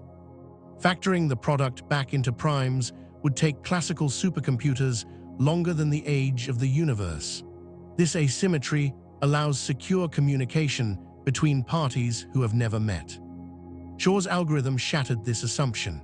A quantum computer running Shor's algorithm could factor numbers exponentially faster than the best-known classical algorithms. A problem requiring millions of years classically might take hours on a large enough quantum computer. This meant that quantum computers, if built, would render current encryption obsolete. Governments, banks, hospitals, everyone relying on digital security would need new cryptographic systems immune to quantum attacks. The implications were enormous. The algorithm works by transforming the factoring problem into a problem of finding periodicity. Shor showed that if you can find the period of a specific mathematical function, you can extract factors efficiently. Classical computers find periods by evaluating the function at many points, requiring exponential time. Quantum computers use superposition to evaluate the function at all points simultaneously, then apply the quantum Fourier transform to extract the period. The quantum Fourier transform uses interference to amplify the periodic signal and suppress non-periodic noise. Shor's algorithm proved that quantum computers could solve important real-world problems exponentially faster than classical computers. This was not a contrived example like the Deutsch algorithm. This was a problem that billions of dollars of infrastructure depended on. Suddenly, quantum computing became a field with potential to change the world. Funding began flowing into research. Physicists started seriously tackling the challenge of building quantum hardware. Just 2 years after Shor's breakthrough, Love Grover discovered another important quantum algorithm. Grover's algorithm searches an unsorted database quadratically faster than classical search. If a classical computer must check through n items one by one, requiring n operations on average, Grover's algorithm finds the target item in roughly the square root of n operations. For a database of 1 million items, classical search averages 500,000 checks. Grover's algorithm needs about 1,000 quantum operations. The quadratic speedup is smaller than Shor's exponential advantage, but Grover's algorithm applies to a broader range of problems. Any search problem, any optimization problem that can be framed as finding the best item from a large set, potentially benefits from Grover's algorithm. This includes drug discovery, searching through molecular structures, cryptography, searching for encryption keys, and logistics, finding optimal routes or schedules. Grover's algorithm demonstrated that quantum computing offers advantages beyond the specific problem of factoring. While theorists developed algorithms, experimenters began building the first quantum gates and manipulating individual quantum systems. Christopher Monroe, and David Wineland at the National Institute of Standards and Technology achieved a major milestone in 1995. They demonstrated the first controlled knot gate using trapped ions. Two ions confined in an electromagnetic trap served as qubits. Laser pulses precisely tuned to the ion's energy levels performed the gate operation. The experiment proved that quantum gates could be implemented physically, not just theoretically. The trapped ion experiment used the internal energy levels of individual atoms as qubit states. One specific electronic configuration represented 0, another represented 1. Laser beams drove transitions between these levels, performing single qubit rotations. Creating a 2-qubit gate required coupling the ions through their shared motion. The ions' vibrations in the trap served as a communication channel. A gate operation on one ion affected the shared vibrational state, which then affected the second ion. This indirect coupling created the entanglement needed for a CNOT gate. The fidelity of this first CNOT gate was modest by today's standards, achieving correct operation perhaps 90% of the time. Errors came from imperfect laser pulses, environmental noise, and decoherence from stray electromagnetic fields. But the demonstration proved that quantum gates could be performed. The theoretical ideas from Deutsch and Shor could actually be implemented, at least in principle. Scaling from 2 qubits to useful numbers would require decades of engineering, but the path forward existed. Other groups pursued different physical implementations. Nuclear magnetic resonance, or NMR, became a popular platform in the late 1990s. NMR uses the magnetic properties of atomic nuclei in molecules. Different nuclei in a molecule serve as qubits. Radio frequency pulses flip nuclear spins, performing quantum gates. NMR had the advantage of leveraging mature technology from chemistry and medical imaging. Researchers demonstrated small quantum algorithms, including a 3-qubit implementation of Grover's algorithm, and factoring the number 15 using Shor's algorithm. However, NMR quantum computing faced fundamental scalability limits. The method works by manipulating bulk samples containing trillions of molecules. The signal comes from a tiny statistical bias in how many molecules are in each state. As you add more qubits, this signal becomes exponentially weaker, eventually drowning in noise. NMR systems are not truly scalable quantum computers. They served as test beds for quantum algorithms and gate sequences, providing valuable experience, but could never grow to useful sizes.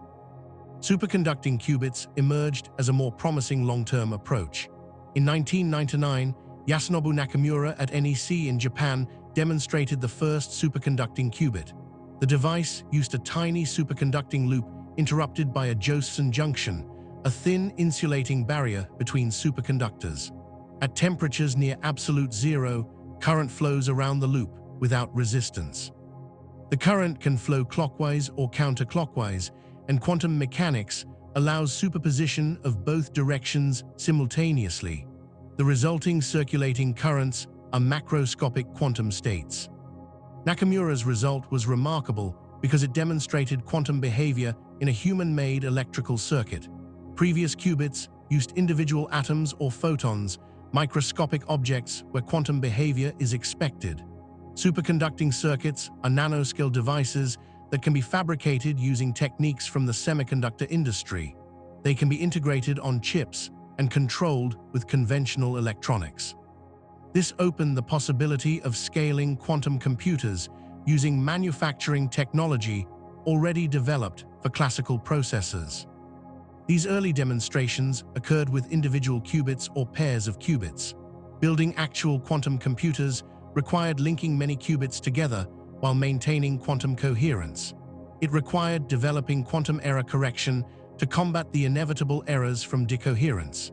It required creating control systems capable of sending precisely timed microwave or laser pulses to individual qubits. It required cooling systems maintaining temperatures a fraction of a degree above absolute zero. The engineering challenges were immense. Yet the theoretical foundations were solid. Deutsch had proved universal quantum computation was possible. Shor and Grover had shown quantum algorithms could solve important problems faster than classical algorithms. Monroe and Wineland and others had demonstrated that quantum gates could be built. The path from these proof-of-concept experiments to practical quantum computers would take another 2 decades. But the journey had begun, driven by pioneers who saw computational power in the strange quantum phenomena that had puzzled physicists for a century. Transforming the abstract mathematics of quantum computing into actual hardware requires choosing physical systems that can store and manipulate quantum information. The requirements are deceptively simple, yet brutally difficult to achieve simultaneously. A qubit must have 2 distinct quantum states that can be prepared reliably. These states must remain coherent long enough to perform calculations. They must be controllable with precision. They must be measurable to extract results, and ideally, many such qubits must be integrated together to build useful computers. No physical implementation satisfies all requirements perfectly. Each approach involves trade-offs between coherence, control, scalability, and practicality. Superconducting circuits emerged as the leading platform for building large-scale quantum computers. These devices exploit the bizarre quantum properties that emerge when certain metals are cooled to temperatures near absolute zero. Below a critical temperature, specific metals transition into a superconducting state where electrical resistance vanishes completely. Current flows through superconducting wires forever without dissipating energy. This zero-resistance property by itself does not create qubits.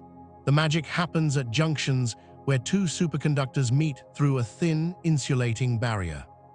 Brian Josephson predicted in 1962 that Cooper pairs, the bound electron pairs responsible for superconductivity, can tunnel quantum mechanically through thin insulating barriers between superconductors. This Josephson effect creates a nonlinear circuit element with properties perfect for building qubits. A superconducting loop interrupted by a Josephson junction acts as an artificial atom with quantized energy levels. The difference in quantum phase across the junction determines the energy state. The junction can be in its ground state, first excited state, or superpositions of these levels. These 2 lowest energy levels serve as the qubit basis states. The Transmon qubit, developed by Robert Skolkopf and colleagues at Yale in 2007, represents the most widely used superconducting qubit design. Transmon stands for Transmission Line Shunted Plasma Oscillation Qubit, a name describing its circuit architecture. The device consists of a Josephson junction connected in parallel with a large capacitor. The capacitor reduces the qubit's sensitivity to electrical noise, extending coherence times significantly compared to earlier designs. Modern Transmon qubits achieve coherence times approaching 1 millisecond under ideal conditions, though typical values range from tens to hundreds of microseconds. Creating a superconducting qubit requires microfabrication techniques borrowed from semiconductor manufacturing. Engineers pattern aluminum or niobium films on silicon or sapphire substrates using photolithography and etching. The Josephson junction forms where 2 superconducting electrodes overlap with a thin aluminum oxide layer between them. This oxide layer, just a few nanometers thick, provides the tunnel barrier. Controlling the junction area and barrier thickness with nanometer precision determines the qubit's operating frequency and other properties. A single fabrication defect can ruin the qubit's performance. Controlling superconducting qubits uses microwave pulses at gigahertz frequencies. Each qubit resonates at a specific frequency determined by its circuit parameters, typically between 4 and 8 gigahertz. Sending a microwave pulse precisely tuned to the qubit's resonance frequency for a carefully timed duration rotates the qubit state on the block sphere. A pulse lasting precisely the right duration creates superposition or performs a complete flip between 0 and 1. Adjusting pulse frequency, amplitude, duration, and phase allows any single qubit rotation. 2 qubit gates require coupling qubits together. Several approaches exist. Capacitive coupling connects nearby qubits through the electric field. Tunable couplers use additional circuit elements to turn interactions on and off. Resonator-mediated coupling uses a microwave cavity shared between qubits as an information bus. Google's Sycamore processor uses fixed capacitive coupling, with each qubit connected to its 4 nearest neighbors in a 2-dimensional grid. IBM's quantum processors use tunable coupling elements for more flexible control. Different architectures suit different algorithms and error correction schemes. Measuring superconducting qubits exploits the fact that the qubit state affects how microwave photons interact with attached resonators. The measurement resonator, a superconducting cavity connected to the qubit, has a frequency that shifts depending on whether the qubit is in state 0 or 1. Sending microwave photons into the resonator and detecting the reflected signal reveals which state the qubit occupies. This measurement collapses the qubit from superposition into a definite state. Extracting classical information from the quantum system, modern dispersive readout techniques achieve measurement fidelities above 99%. Trapped ion quantum computers use individual atoms as qubits, leveraging the fact that atoms are identical quantum systems produced naturally rather than fabricated. A single ion of ytterbium, barium, calcium, or other elements has energy levels separated by frequencies corresponding to laser light wavelengths. Different electronic configurations of the ion serve as the qubit 0 and 1 states. Decades of atomic physics research provides exquisite control over these states using laser beams. The first challenge is isolating individual ions from their environment. Electromagnetic fields generated by electrodes arranged around a vacuum chamber create a potential well that traps charged atoms. Radio frequency voltages on the electrodes produce an oscillating electric field that confines ions to a region smaller than a human hair's width. Multiple ions trapped in the same potential well arrange themselves in a line, separated by distances of a few micrometers. They repel each other electrostatically, but remain bound by the trapping fields. This linear chain of ions forms a one-dimensional quantum register. Laser cooling brings trapped ions to near motionless states. Atoms naturally absorb and emit photons. By carefully tuning laser frequencies, physicists arrange for ions to absorb photons that remove kinetic energy, while emitted photons carry energy away randomly. Over thousands of absorption-emission cycles, the ion's temperature drops to microkelvin levels. At this point, the ion occupies the ground state of its motion in the trap, sitting almost perfectly still. This low temperature prevents thermal fluctuations from disturbing quantum operations. Manipulating trapped ion qubits requires multiple laser beams with exquisite frequency and phase control. A laser tuned to the transition frequency between qubit states drives rotations. Precisely timed laser pulses create arbitrary single qubit gates.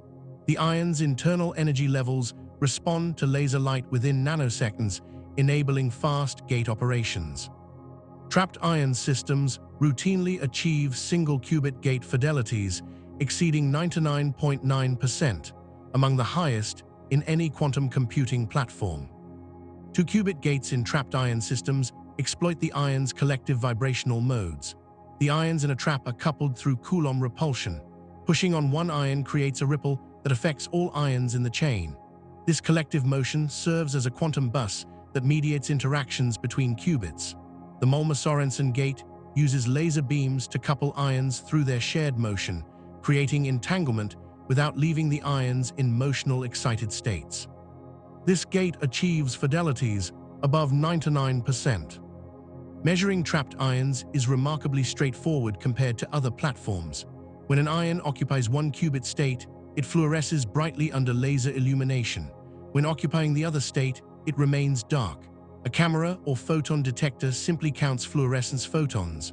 Bright means 0, dark means 1, or vice versa, depending on state assignment. This state-dependent fluorescence allows measurement fidelities approaching 100%.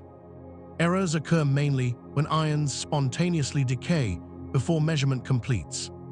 Trapped ion systems excel at coherence. Ions isolated in vacuum and cooled to near stillness interact minimally with their environment. Coherence times exceeding several minutes have been demonstrated in research settings. This extraordinary coherence allows complex quantum algorithms to run without errors accumulating catastrophically. However, trapped ion systems face scalability challenges. Fitting more ions into a single trap becomes difficult beyond a few dozen. The laser beams must address individual ions without affecting neighbors, requiring precise optical control. Splitting ion chains between multiple traps and shuttling ions between zones adds complexity. Photonic quantum computers use individual photons as qubits, encoding information in properties like polarization or spatial mode. Photons interact weakly with their environment, giving excellent coherence even at room temperature. They travel at light speed through optical fibers, making them natural for quantum communication. But these advantages come with severe challenges for computation. Creating single photons on demand with identical properties remains difficult. Photons pass through each other without interacting, making two-qubit gates problematic. Linear optical quantum computing uses beam splitters, phase shifters, and photon detectors to perform operations. Single photons enter optical circuits etched on silicon or glass chips. Beam splitters create superpositions by sending photons along multiple paths simultaneously. Phase shifters adjust the relative phases between paths. The photon's path encodes qubit information, with one path representing 0 and another representing 1. Measuring which detector fires at the output reveals the result. These circuits perform single-qubit operations efficiently. Two-qubit gates require photons to interact, but photons in vacuum pass through each other without effect. The solution uses measurement-induced entanglement. Two photons entering a beam splitter from different directions can bunch together or anti-bunch depending on their properties. Measuring the output creates correlations between photons without direct interaction. However, this approach works probabilistically. The gate succeeds only when detectors measure specific outcomes. Failed attempts discard the qubits and start over. This probabilistic nature severely limits scalability. Recent approaches use atomic emitters to generate photons deterministically and mediate photon interactions. A single atom in a cavity emits photons on demand. The same atom can absorb and re-emit photons, creating effective interactions. Quantum dots, tiny semiconductor crystals containing single electrons, provide another photon source. Defects in diamond lattices trap single electrons that emit photons when excited by lasers. These deterministic sources address one bottleneck, though creating large-scale photonic quantum computers remains distant. Topological qubits represent a radically different approach, still in early research stages. Instead of using individual particles or circuits, topological qubits encode information in global properties of systems that are inherently protected from local perturbations. The idea comes from condensed matter physics, where certain exotic states of matter exhibit topological properties resistant to disorder. Anyons, quasiparticles that exist only in two-dimensional systems, can braid around each other. The braiding history stores quantum information immune to many error sources. Majorana fermions, particles that are their own antiparticles, might form the basis of topological qubits. These quasiparticles can appear at the ends of special superconducting nanowires. Manipulating them requires moving them around each other, physically braiding their worldlines in spacetime. The quantum information resides in the braiding pattern, not in the local state of any individual Majorana fermion.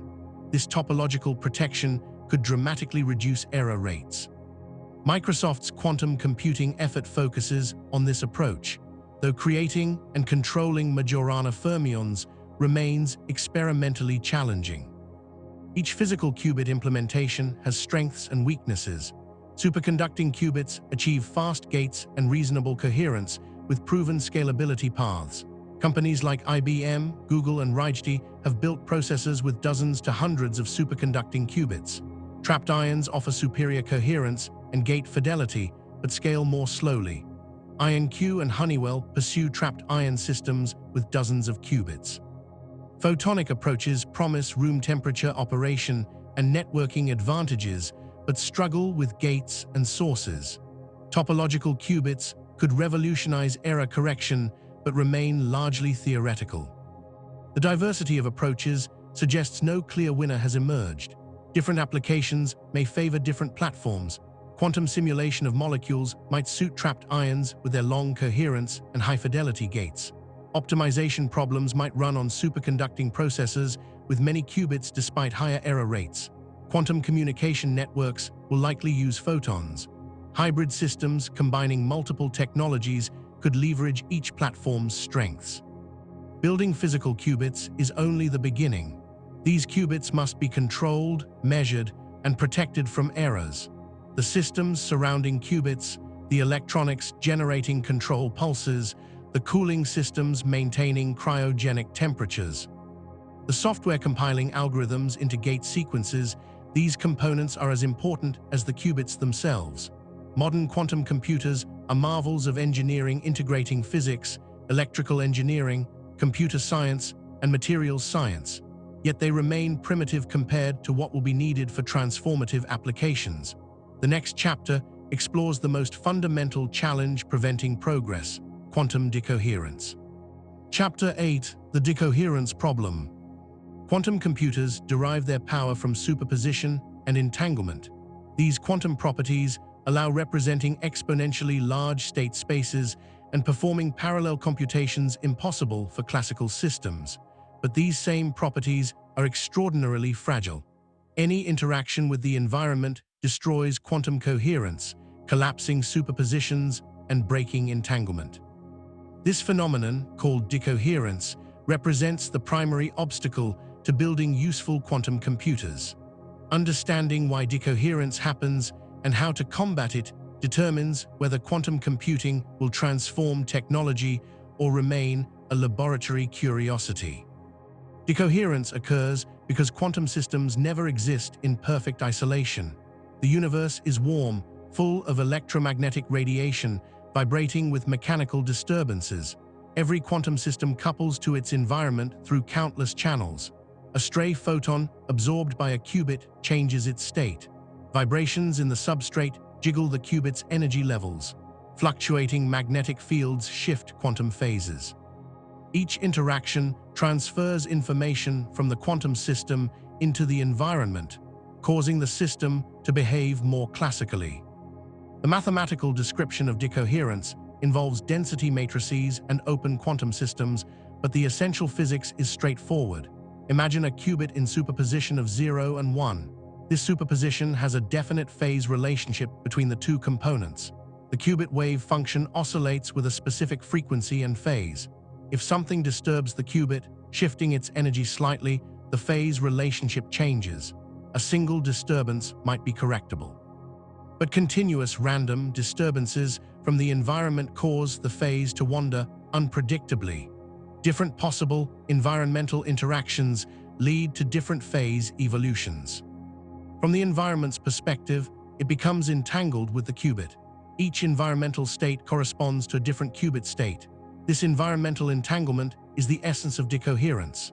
The qubit plus environment exist in a large entangled state where the qubit's quantum information has spread into the environment's countless degrees of freedom.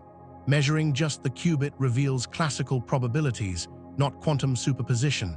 The coherence has decohered. Two timescales characterize decoherence. Energy relaxation, labeled T1, measures how long a qubit in the excited state takes to decay to the ground state. This process resembles radioactive decay. The qubit spontaneously emits energy into the environment, flipping from 1 to 0. T1 times range from microseconds to milliseconds depending on the qubit technology and how well it is isolated. Longer T1 means the qubit holds its energy state more reliably. Phase decoherence, labeled T2, measures how long superposition states maintain their phase relationships.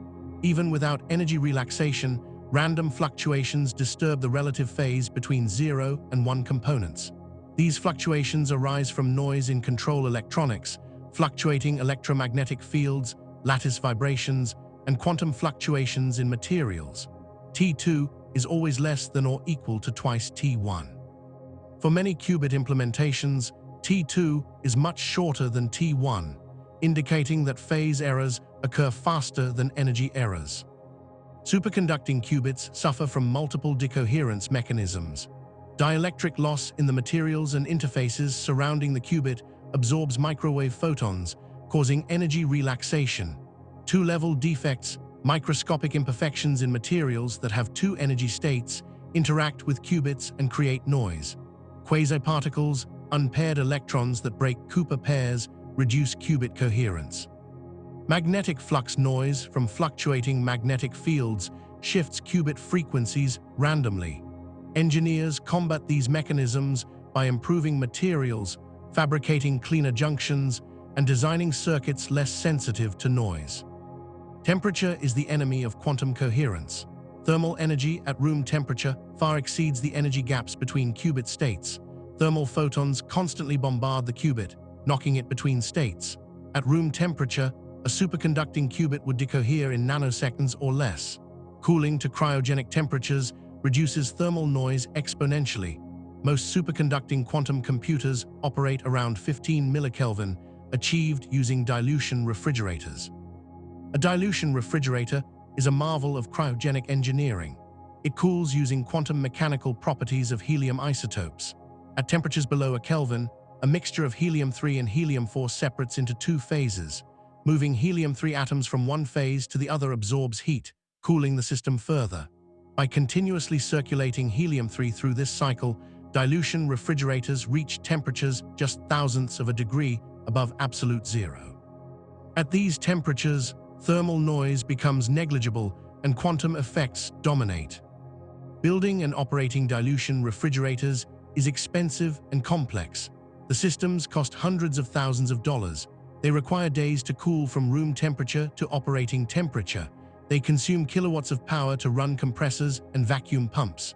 Vibrations from pumps can disturb qubits, requiring careful mechanical isolation. Electromagnetic interference from room temperature electronics must be filtered aggressively. Cables carrying signals to qubits are carefully thermalized at each temperature stage to prevent heat leaks. Despite these challenges, dilution refrigerators are essential for superconducting quantum computers. Trapped ions operate at much higher temperatures, sometimes just requiring modest cooling to liquid nitrogen temperatures around 77 Kelvin or even room temperature in some implementations. The qubit states in ions are separated by large energy gaps corresponding to optical or ultraviolet photons. Thermal photons at room temperature have far too little energy to cause transitions. This makes trapped ion qubits intrinsically less sensitive to thermal noise. However, ions still suffer decoherence from other sources like fluctuating electric fields, laser phase noise, and collisions with residual gas molecules in the vacuum chamber. Achieving ultra-high vacuum is critical for trapped ion systems. Pressures below 10 to the negative 10th torr ensure ions rarely collide with background gas molecules. Each collision potentially disturbs the ion's quantum state. Maintaining such vacuum requires sophisticated pumping systems and careful material selection to minimize outgassing. The vacuum chambers are typically baked at high temperatures for days to remove adsorbed gases from internal surfaces. These stringent vacuum requirements add complexity and cost. Photonic qubits avoid many decoherence mechanisms because photons interact so weakly with matter. A photon traveling through vacuum or optical fiber maintains its quantum state almost perfectly. Photonic qubits can operate at room temperature without exotic cooling systems. However, photons suffer decoherence when passing through optical components. Absorption in materials destroys photons entirely. Scattering sends photons in wrong directions, mixing different spatial modes. Manufacturing low-loss optical components with precisely controlled properties challenges photonic quantum computing. Even with the best isolation, decoherence limits how long quantum computations can run. A quantum algorithm consists of sequences of gates applied to qubits. Each gate takes some time to execute. If the total algorithm runtime exceeds the coherence time, errors accumulate and the result becomes unreliable. This creates a fundamental constraint.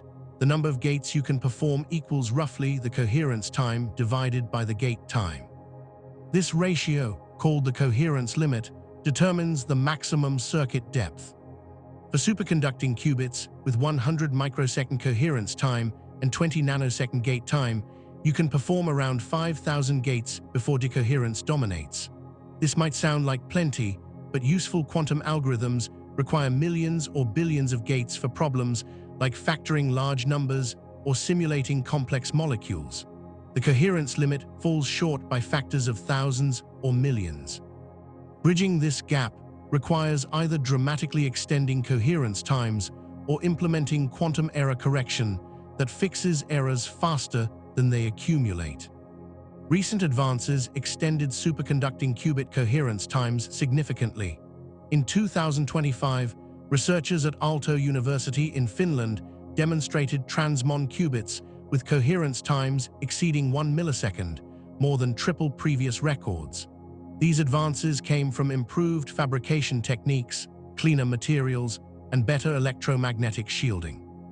Each factor of 2 improvement in coherence time doubles the available circuit depth, enabling more complex algorithms. But even millisecond coherence remains far below what many applications need. Trapped ion qubits achieve coherence times of minutes in research settings, but these extreme times require extraordinary isolation. Real quantum computers operating gates continuously see shorter coherence due to imperfect control pulses and other technical noise.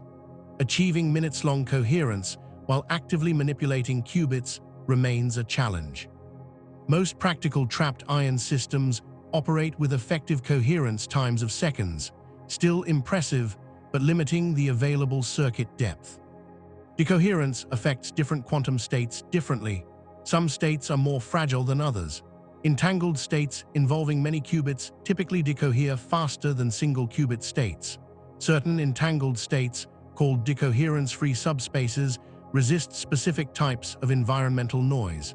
Encoding information in these protected subspaces extends coherence artificially.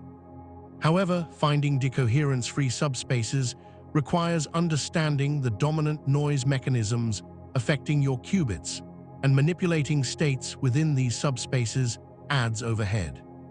The scaling challenge compounds decoherence problems. Adding more qubits generally increases the overall system's susceptibility to decoherence. Each additional qubit provides another channel for environmental coupling. Crosstalk between qubits creates additional error sources. Control electronics become more complex, introducing more noise.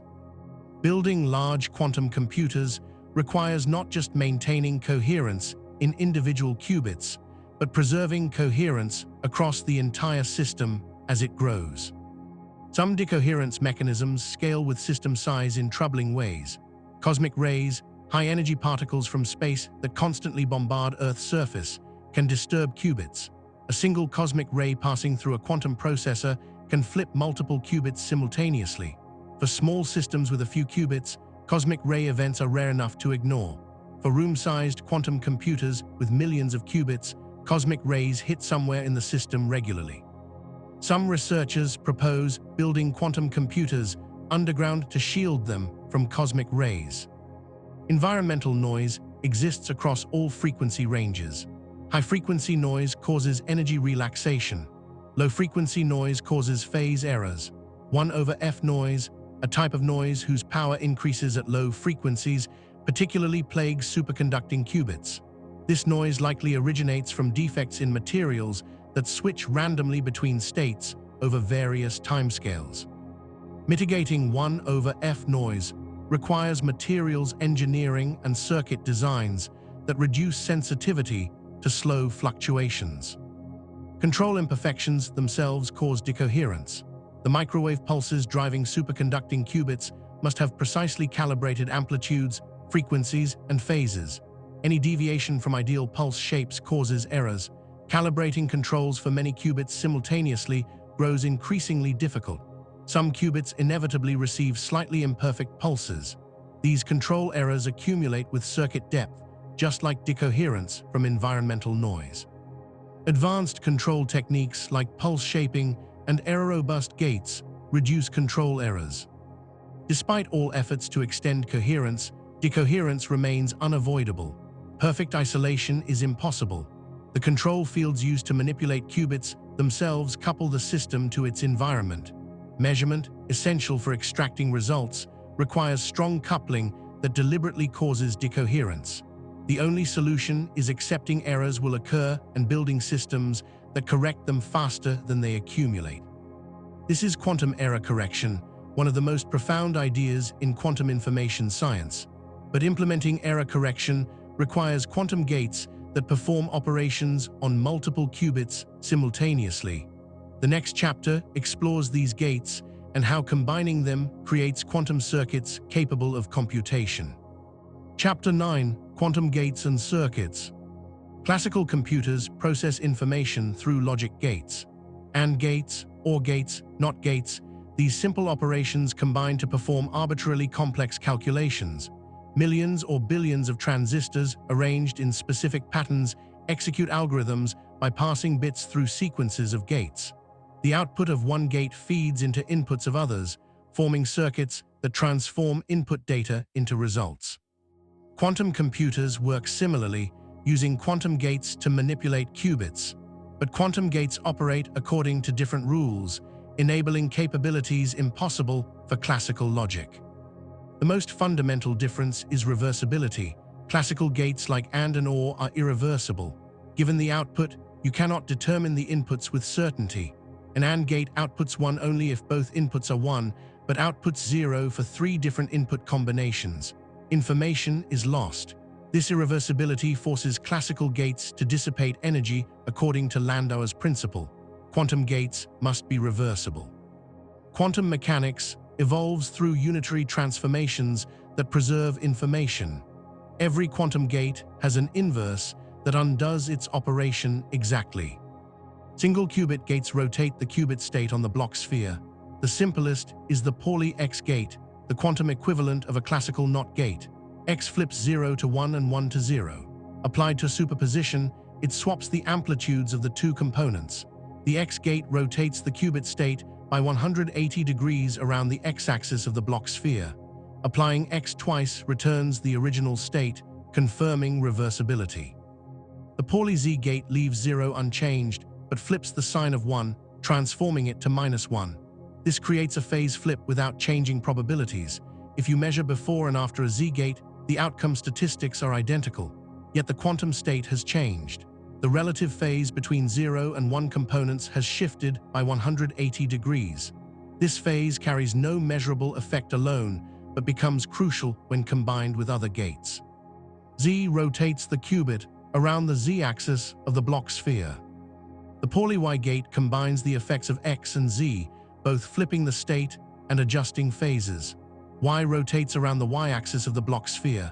Together, the 3 Pauli gates generate rotations around all 3 axes.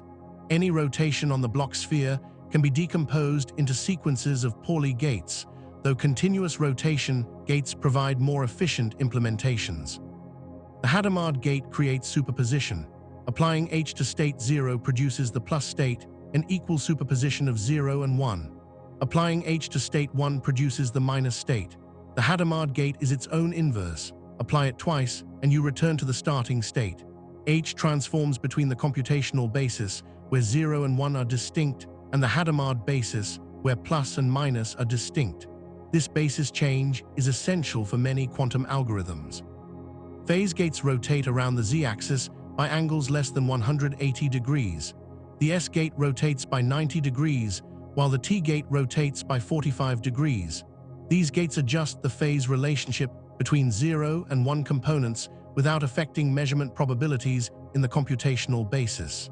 Phase gates seem abstract, but they are essential for constructing complex quantum operations. Many quantum algorithms rely on precisely controlled phase accumulations to create interference. Rotation gates generalize these discrete rotations to arbitrary angles.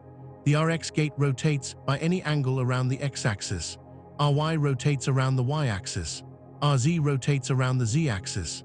Specifying 3 rotation angles allows reaching any point on the block sphere from any starting point. This means any single qubit operation can be decomposed into 3 rotation gates.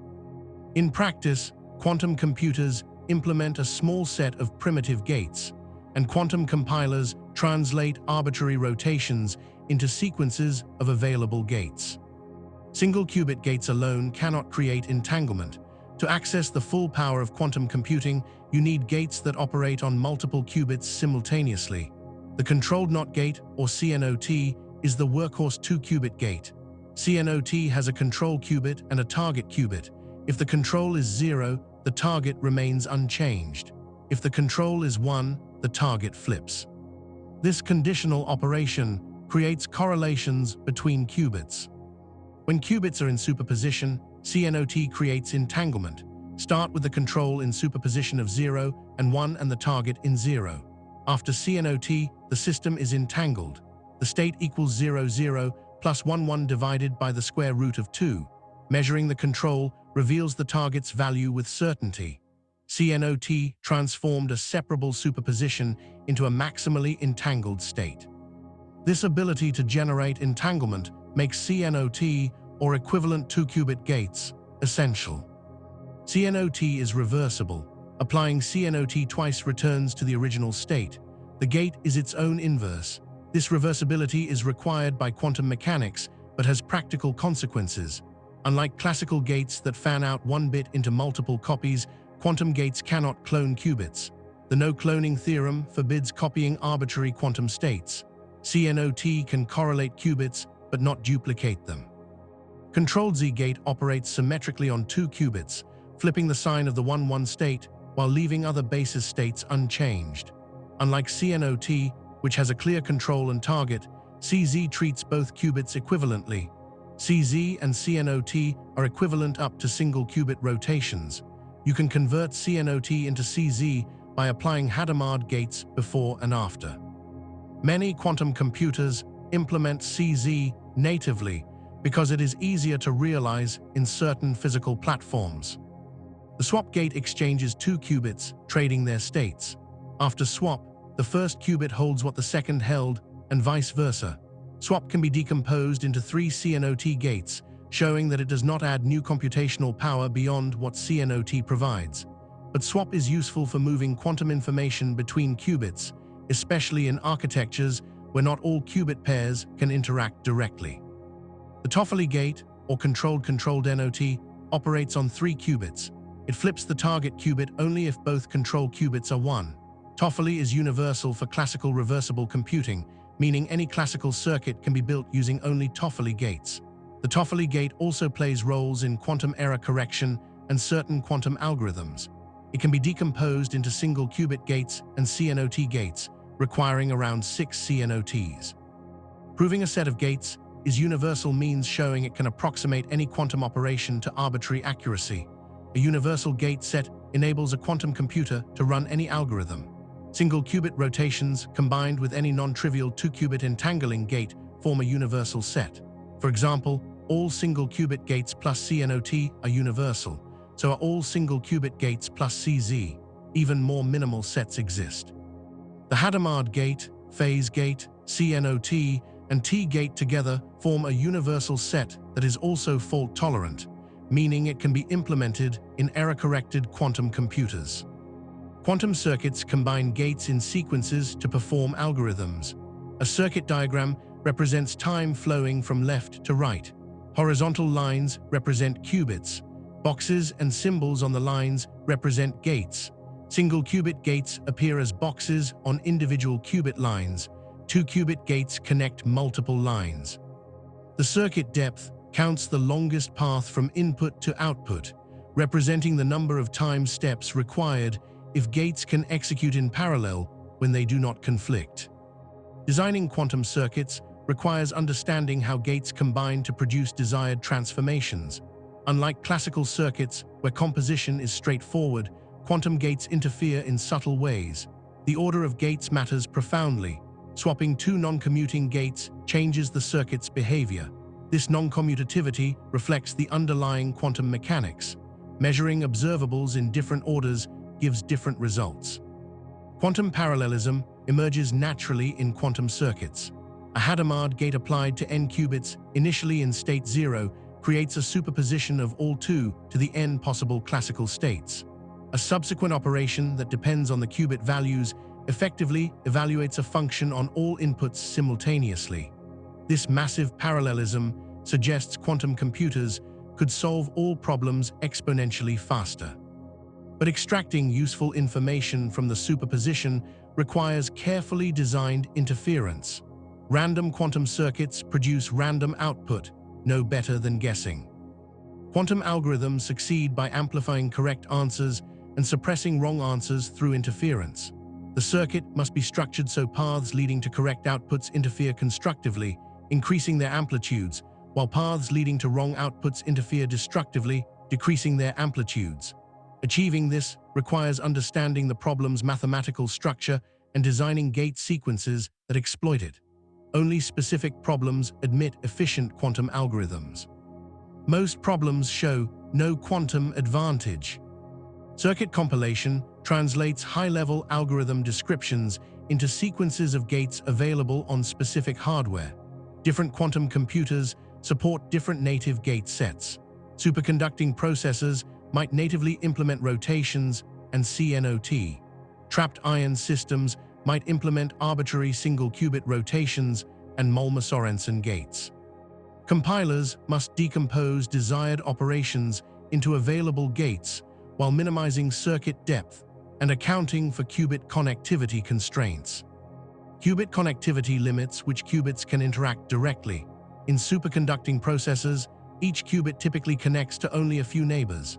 A CNOT between distant qubits requires swap gates to move quantum information closer, increasing circuit depth. Compilers optimize qubit routing to minimize these overheads. Trapped ion systems with all-to-all connectivity avoid this problem but face other constraints like slower gates. Quantum circuit optimization seeks to reduce depth and gate count while preserving the operation. Shorter circuits complete before decoherence destroys quantum information. Clever optimizations can cancel unnecessary gates, merge operations, or reorder gates to reduce total depth. Sophisticated compilers apply hundreds of optimization rules, sometimes improving circuit efficiency by orders of magnitude. Despite these optimizations, most useful quantum algorithms require circuits far too deep for current hardware coherence times. The gate fidelity, the probability a gate performs correctly, determines how many gates can be executed reliably. If each gate has 99% fidelity, after 100 gates, the circuit succeeds only 37% of the time. After 1,000 gates, success probability drops to essentially zero. Modern superconducting qubits achieve 2-qubit gate fidelities around 99%. Trapped ion gates reach 99.9%. These fidelities sound impressive, but limit practical circuits to hundreds or at most thousands of gates. Error mitigation techniques partially address this limitation. These classical post-processing methods identify and reduce the impact of errors without full quantum error correction. Techniques like zero-noise extrapolation run circuits at different noise levels and extrapolate results to zero noise.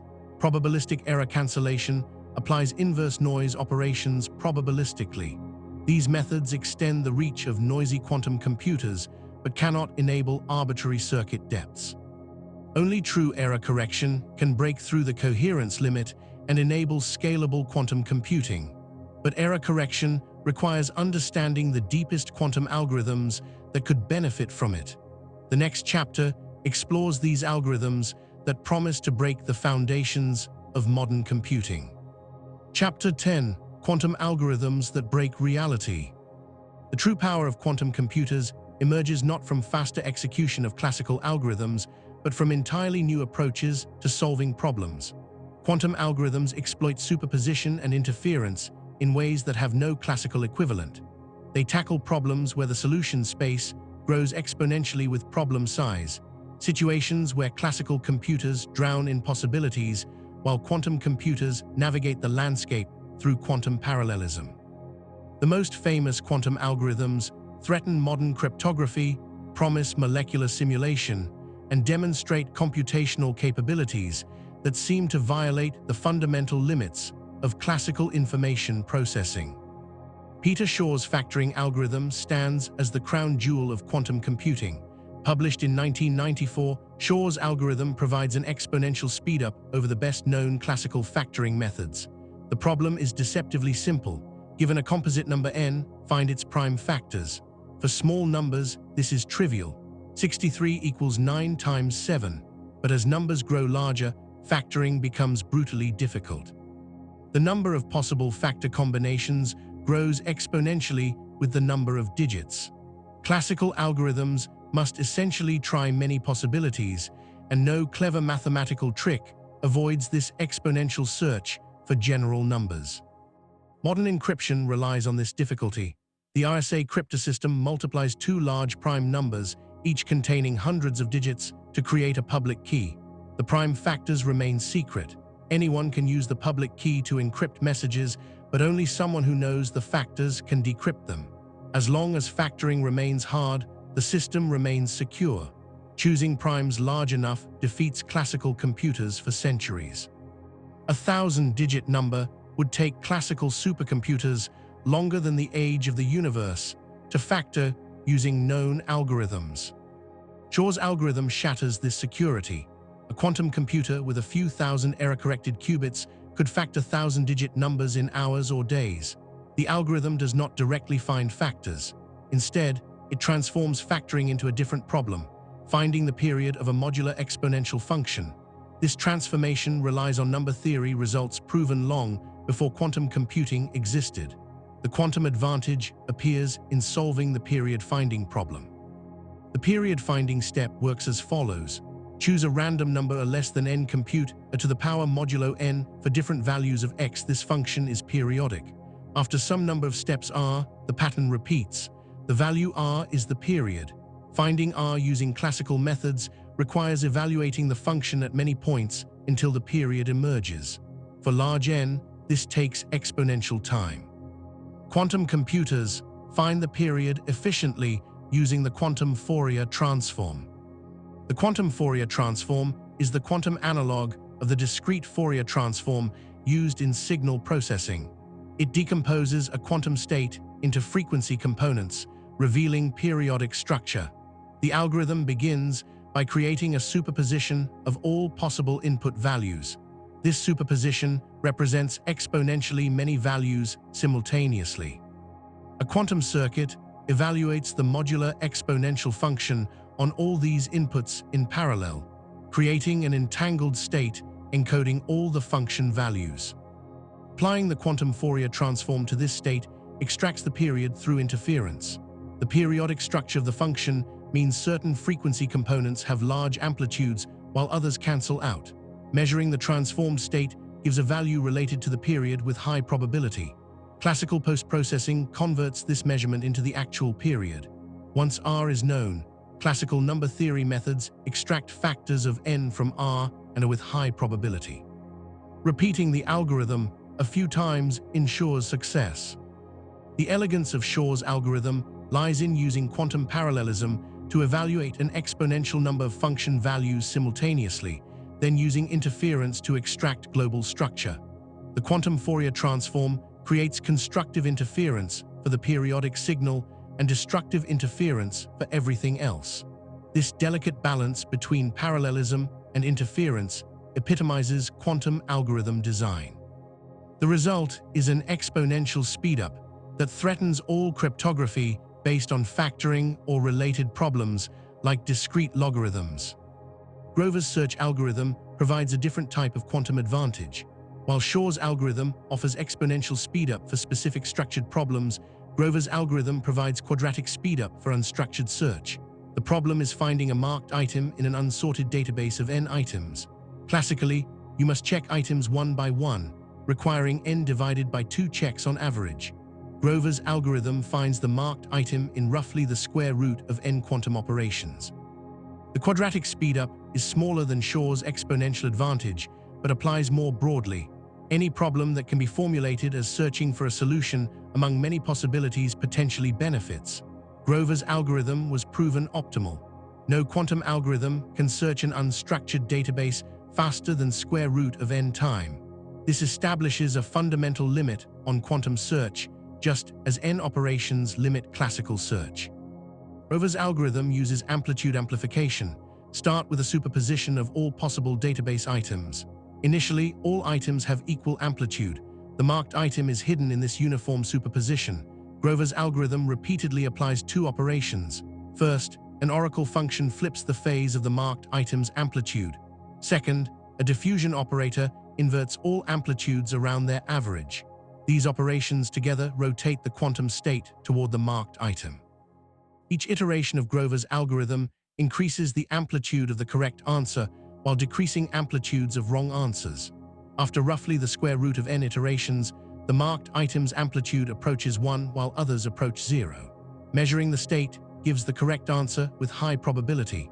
The algorithm requires knowing approximately how many solutions exist to determine the optimal number of iterations. Too few iterations leave significant amplitude on wrong answers. Too many iterations rotate past the correct answer. Grover's algorithm found immediate applications in cryptanalysis. Symmetric encryption keys can be found by searching the space of possible keys for one that decrypts a known message correctly. Classical brute force search of a key space with 2 to the power of k possible keys requires checking 2 to the power of k minus 1 keys on average. Grover's algorithm reduces this to 2 to the power of k divided by 2 operations. This means doubling key lengths restores classical security levels. A 256-bit key provides the same quantum security as a 128-bit key classically. Quantum simulation represents another major application area where quantum algorithms provide exponential advantages. Simulating quantum mechanical systems on classical computers becomes exponentially hard as system size grows. A system with n quantum particles exists in a superposition of exponentially many configurations. Tracking how this superposition evolves requires storing and manipulating exponentially many numbers. Even describing the quantum state of a few hundred particles exceeds the storage capacity of all classical computers combined. Quantum computers simulate quantum systems naturally. A quantum computer with n qubits can represent the state of n quantum particles directly. The quantum computer's evolution under designed Hamiltonians mimics the natural evolution of the system being simulated. This direct correspondence means quantum simulation scales efficiently with system size. Problems that are impossibly hard classically become straightforward quantum mechanically. Chemistry and materials science benefit enormously from quantum simulation. Understanding how molecules form and break bonds requires simulating electron behavior. Electrons are quantum particles obeying the Schrödinger equation. Their wave functions interfere, creating bonding and antibonding orbitals. Classical approximations like density functional theory work reasonably well for simple molecules, but become unreliable for complex systems with many electrons or strong correlations. The variational quantum eigensolver algorithm, or VQE, emerged as a leading approach for near-term quantum chemistry simulations. VQE is a hybrid quantum classical algorithm.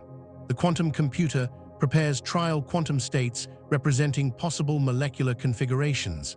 Measuring these states estimates the molecule's energy. A classical optimizer adjusts parameters to minimize the energy. The minimum energy state corresponds to the molecule's ground state, revealing its stable configuration and properties. VQE requires shallower quantum circuits than fully fault-tolerant algorithms, making it accessible on near-term noisy devices. Researchers demonstrated VQE calculations for small molecules like hydrogen, lithium hydride, and beryllium hydride. These early demonstrations validated the approach, but did not exceed classical capabilities. Simulating larger molecules requires more qubits and better error mitigation. Crossing the point where quantum simulations surpass classical methods requires dozens to hundreds of high-quality qubits. Quantum Approximate Optimization Algorithm, or QAOA, tackles combinatorial optimization problems. These problems involve finding the best solution from a discrete set of possibilities. Examples include scheduling tasks, routing vehicles, designing circuits, and partitioning graphs. Many such problems are NP-hard, meaning no efficient classical algorithm is known. Classical approaches use heuristics that find good solutions without guaranteeing optimality. QAOA encodes the optimization problem into a quantum Hamiltonian, whose lowest energy state represents the optimal solution. The algorithm alternates between two Hamiltonians. One encodes the problem structure, the other mixes quantum states to explore the solution space. Parameters control how long each Hamiltonian acts. Classical optimization adjusts these parameters to minimize the energy. After many iterations, measuring the quantum state gives candidate solutions. The performance of QAOA depends on problem structure and circuit depth.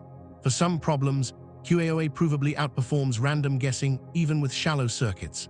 For others, QAOA requires deep circuits to achieve quantum advantage. Understanding when QAOA provides practical speedups over classical heuristics remains an active research area. Early experiments on small problem instances show promise, but do not definitively prove quantum advantage. Quantum machine learning explores whether quantum computers can accelerate training or improve performance of machine learning models. Some proposals claim exponential speedups for tasks like classification, clustering, and pattern recognition. However, rigorous analysis reveals that many claimed advantages disappear when accounting for the cost of loading classical data into quantum states. This input bottleneck limits many quantum machine learning algorithms. Some quantum machine learning algorithms do show provable advantages. Quantum algorithms for principal component analysis and solving linear systems provide exponential speedups under specific conditions. The challenge is determining whether these conditions hold for real-world machine learning tasks. Quantum neural networks, where quantum circuits replace classical neural network layers, offer potential advantages in representing certain functions efficiently. But training these networks presents challenges, and whether quantum neural networks outperform classical deep learning for practical problems remains unclear. These quantum algorithms share common themes. They exploit superposition to represent exponentially large solution spaces. They use interference to amplify correct answers and suppress wrong ones. They require careful design to extract useful information from quantum measurements. Not all problems benefit from quantum approaches. Some problems are just as hard quantumly as classically. Identifying which problems admit quantum speedups requires deep mathematical analysis of problem structure and quantum complexity theory. The algorithms also share vulnerability to errors. Quantum operations are never perfect. Decoherence and control errors accumulate with circuit depth. For Shor's algorithm to factor large numbers, error rates must be reduced far below current levels, or quantum error correction must be implemented. Grover's algorithm tolerates noise slightly better because it requires fewer operations for moderately sized databases. Near-term algorithms like VQE and QAOA are designed for noisy devices, but still suffer performance degradation as noise increases. Error correction becomes essential for running deep quantum circuits needed for transformative applications. Without error correction, quantum computers remain limited to problems solvable in shallow circuits, likely excluding most applications that could change technology and science. The next chapter explores quantum error correction, the remarkable discovery that quantum information can be protected from noise by encoding it into entangled states spread across multiple physical qubits. This discovery transformed quantum computing from a theoretical curiosity into a plausible engineering challenge. Chapter 11: Quantum Error Correction. Classical error correction is straightforward. Copy a bit multiple times. If one copy flips, the majority vote reveals the error. This redundancy protects information from noise. Quantum error correction seems impossible at first glance. The no-cloning theorem forbids copying quantum states. Measurement collapses superposition, destroying quantum information. How can you check for errors without measuring and ruining the quantum state? The breakthrough came in the mid-1990s when researchers discovered that entanglement enables error detection without destroying coherence. The simplest quantum error correcting code is the 3-qubit bit flip code. This code protects against one type of error, a qubit flipping from 0 to 1 or vice versa. The code works by encoding one logical qubit into 3 physical qubits. State 0 becomes the entangled state 000. State 1 becomes 111. Superpositions map accordingly.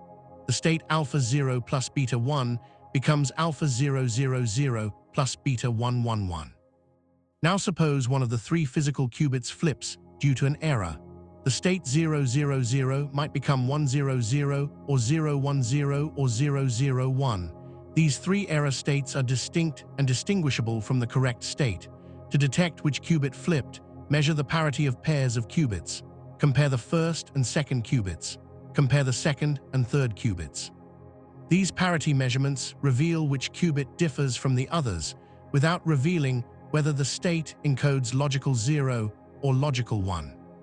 Measurements check relationships between qubits rather than individual qubit values. This preserves the quantum superposition. If the parities indicate the first qubit flipped, apply an X gate to it, flipping it back. The quantum state is restored to its original encoded form.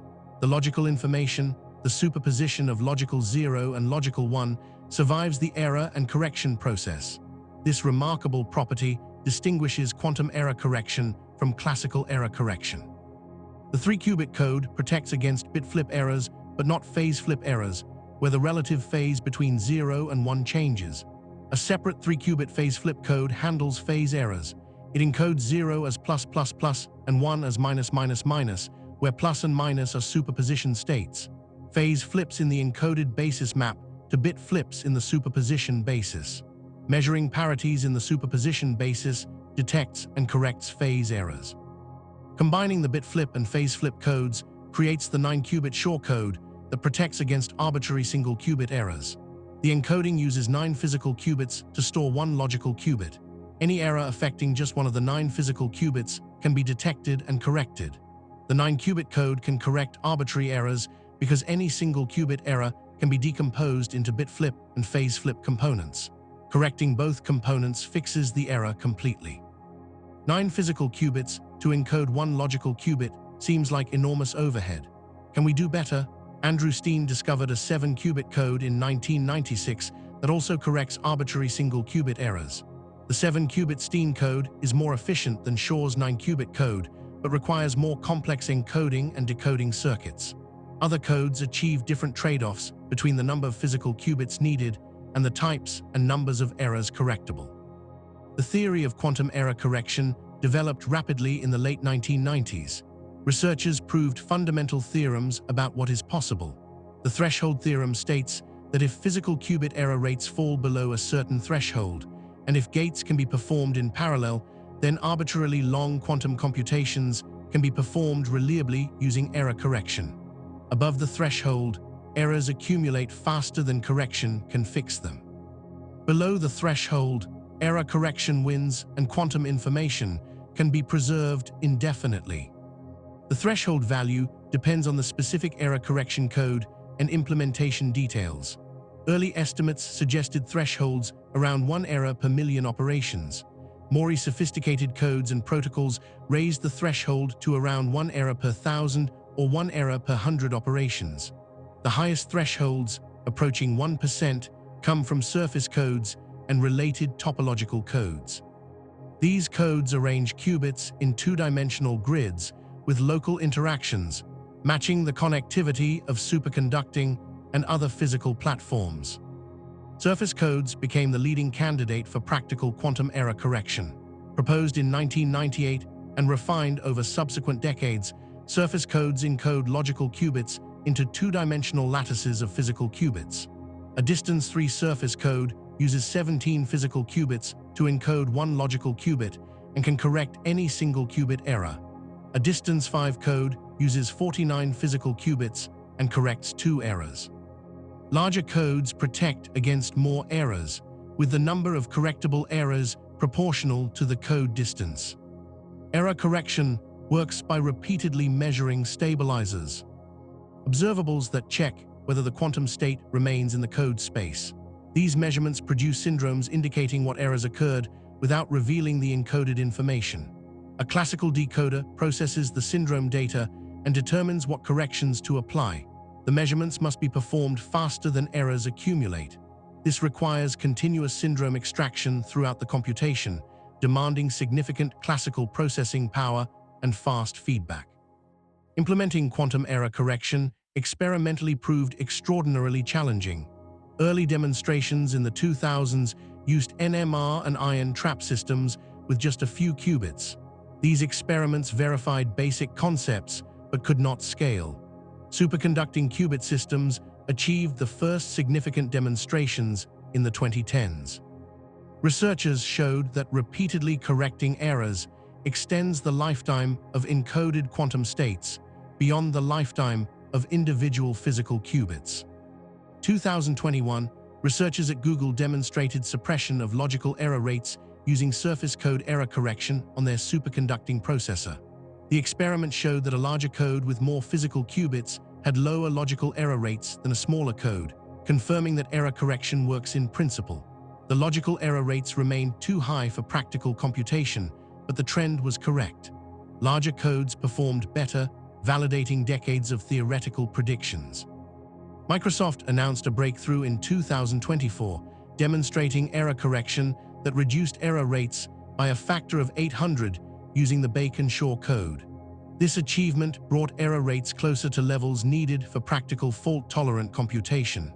The experiment used 50 qubits and demonstrated continuous error correction over thousands of cycles. These results suggested that quantum computers with thousands or tens of thousands of physical qubits could achieve the error rates needed for useful algorithms. The overhead cost of error correction is substantial. Running Shor's algorithm to factor a 2048-bit number might require around 20 million physical qubits if error correction uses surface codes at current error rates. Improving physical qubit quality reduces overhead. A tenfold reduction in physical error rates might reduce qubit requirements to 2 million. Better codes and decoding algorithms provide further improvements. But even optimistically, practical fault-tolerant quantum computers will require millions of physical qubits to run transformative algorithms. Building million-qubit quantum computers presents engineering challenges beyond current capabilities. Each qubit requires control electronics, cooling, and readout. Wiring becomes a nightmare at this scale. Control signal crosstalk between qubits must be minimized. Classical processing power for decoding syndromes must keep pace with quantum operations. These challenges are formidable, but not obviously impossible. Incremental improvements in qubit coherence, gate fidelity, and fabrication might make million-qubit systems feasible within decades. Some researchers pursue alternatives to surface codes. Topological codes like the color code offer advantages in certain operations. Low-density parity check codes, inspired by classical coding theory, promise lower overhead. Bosonic codes encode quantum information in continuous variable systems like microwave cavities, offering different trade-offs. Each approach has advocates and continues development. No consensus has emerged on which codes will dominate future fault-tolerant quantum computers. Error correction also enables fault-tolerant quantum gates. Performing gates on encoded logical qubits must not spread errors catastrophically. Transversal gates, where each physical qubit in one logical qubit interacts with only one physical qubit in another logical qubit, prevent error propagation.